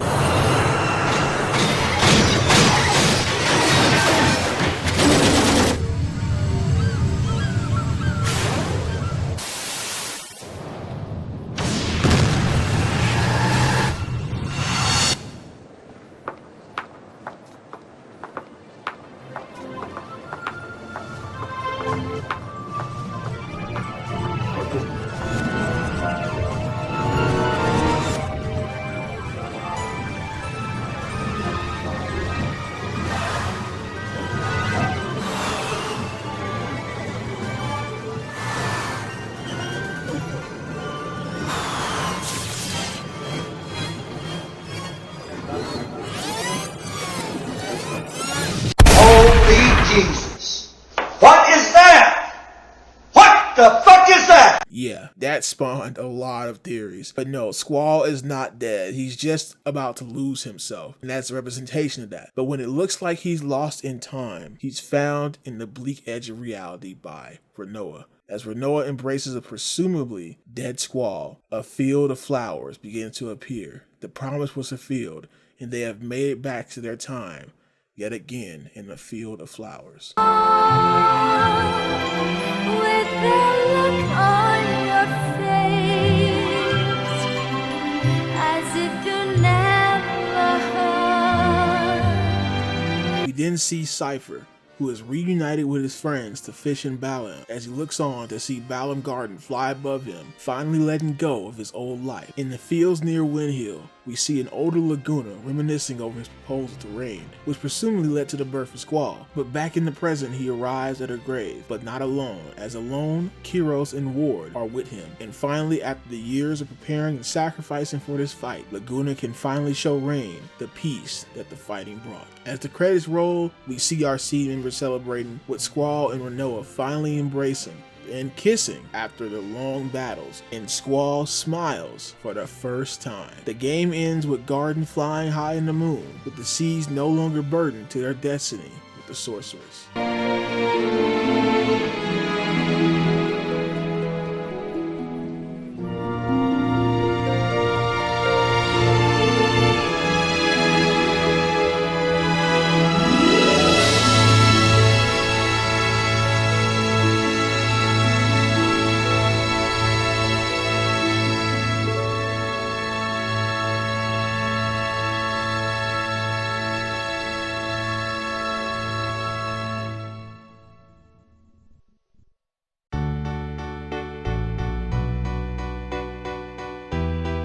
Final Fantasy VIII is a conundrum. When I titled this video, The Cycle of Love and Hate, I meant it. Final Fantasy VIII was praised at release, and over time it garnered a bunch of hate. So much so that when other Final Fantasy games were getting remasters and re-releases, Final Fantasy VIII was excluded. People thought Square themselves hated VIII, and the rumors began to spread like wildfire. You know how that stuff goes. But that's not what actually happened. It just took them a while to get it all done. But now that everyone's played it, it's either seen as the black sheep of the series or one of the best. And as I played through the game, I really wanted to understand why it was so divisive. You see, I really like the style of the game, how they try to turn dungeon areas into cool action set pieces, how it took place in a futuristic world, and how it tried to implement multiple ways to get your character stronger. At the same time, you can criticize the game for giving way too many options and not explaining any of them well. Having a story that kind of skips different points near the end, making certain character motivations unclear, and just having way too much going on at once for the player to keep up with, and once they catch up, it feels like they've been behind the entire time with no way to fix it. That's what I've been trying to repeat throughout the video. It feels like FF8 is, well, 8 steps ahead of you, and by the time you catch up, you realize that not taking those exact routes mess you up so bad that it's too late. And I know this is alleviated in the modern era, where there are plenty of guides out there telling you what to do, and it wasn't like there weren't any guidebooks back then, but by this point certain things just needed to be explained in the game. And I know some of it was probably in the manual too, but I mean, you gotta explain that stuff in the game, man. This was the late PS1 era. This wasn't the NES or the Super Nintendo days anymore. This time you had to explain stuff in the game, because a lot of these problems boil down to simply just knowing what to do, and when you know what to do, you can stick around the game for a good time. Now, while I've harped on some of the game's shortcomings, I also believe that some of the criticisms I see are short-sighted, like on Squall's character. I mentioned earlier that Squall's changes throughout the story.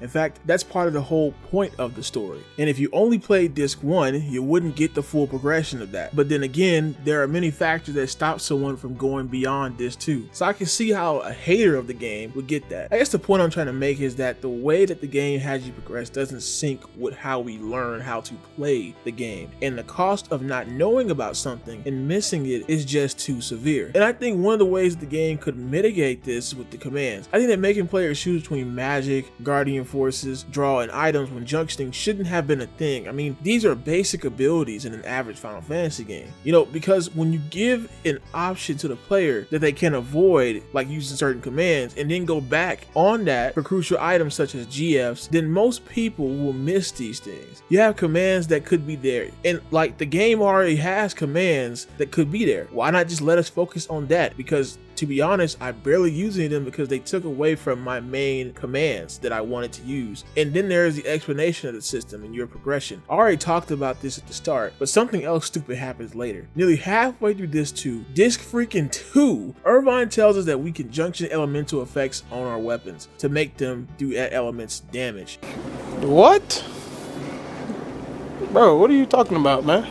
Why say this now? I know the next boss you have to fight needs it, but what about the other bosses that we fought before this point? That is too close to the halfway part of the game. And then if you don't have the right Guardian Force or unlock that ability, you probably don't even have the option to use this. So this tutorial would be pointless to you. And it's mind-numbing shit like that which would make someone stop playing the game. It's too long to be pulling this shit. It would be better to naturally present this information throughout the game so that by the time you are about to complete Disc 1, you know all of this and are given these abilities to let you practice with them instead of leaving that all up to the player. Again, you can say that if you have knowledge it's not a big deal, but this does affect the first impression of the game and it's too much left up the chance for that. The junction system isn't something you can ignore. It is a part of the game. You have to use it or the game will humble you. Options are cool when you understand them and when you know about them, but not knowing about them makes them overwhelming and annoying. There are also just things happening in the story that don't get explored enough, probably due to time constraints in the PS1 limitations itself, like Laguna Story. We never got to see much of that war or get to see when he left Windhill exactly. We just see parts of it in the aftermath or Balam's importance in the story, which pretty much goes away after Disc 1. Most of Balam's gimmicks do not matter at this point. You being a seed and taking on responsibilities of the common life of being a seed are only really shown on Disc 1 because everything changes immediately on Disc 2. Once you meet Rinoa, you are locked into this one job and that's their first mission as a seed. There's also some extra lore stuff with the sorcerers and Ultimecia that apparently is there but we never get to see it. And while the force of the sorceress is memorable as a threat, the actual body of it, Ultimecia, just does not leave as much of an impact as the previous Final Fantasy villains. You know, the game has all this shit going on and yet we're still missing crucial information that could have made certain sections of the game better, like, you know, leave more of an impact. However, despite all of these shortcomings, the positives that I mentioned can pull through and carry the game. When I almost beat the game, I began to feel nostalgic of the previous disc. I began to love the strengths of the game, even with the faults. And don't get me wrong, those faults piss me off to high hell, but the foundation is strong enough to compel you to keep exploring. You know, the triple triad strat, that's something that players came up with. It wasn't something you were told to do. That's something you can only get by exploring the games and its system. And if you work with the game a bit and explore it a bit, I think you will begin to love it just like I did. That's the cycle. It's not just the reception, but also you playing the game too. You know, it's like when your dog may shit on the floor from time to time when he knows better, but you can't stay mad at him long. The foundation of the dog being a dog overrides him shitting all over the floor, if you get what I mean. The foundation of the strengths of the junction system, the incredible sci-fi world, the music, and the memorable characters who, while may not be all fleshed out, still manage to stand out with their own personality and actions and also their abilities and gameplay, is able to override many of the negatives of this game. I mean, look at Zell. That's my dog, bro. Zell he's him. Not only as a character, but also in his gameplay. So is Irvine. Now, I may sound like a crazy person here, but I kept saying to myself that I love or hate this game depending on the time, but I never put it down, at least until the end. I didn't want to stop playing it, at least until I reached a certain point. And that's what I think is gonna make or break it for you. Will you reach the point where the game makes you stick to it, or will you be filtered by some of the poor design decisions from the start? That's up to you to decide, but at least I know I was able to stick to it and I didn't regret doing it either. Holding both love and hate for Final Fantasy VIII. Now, I'm done. It took so long to write this video and get it right. I'm not touching an RPG for a while, man, at least on the channel. Like, damn, this really drained me, for real. It took longer than I expected. But before I check out, this is the JayBlastNetwork signing out, and thank you for sticking by me with another video. And don't forget, you better believe, baby.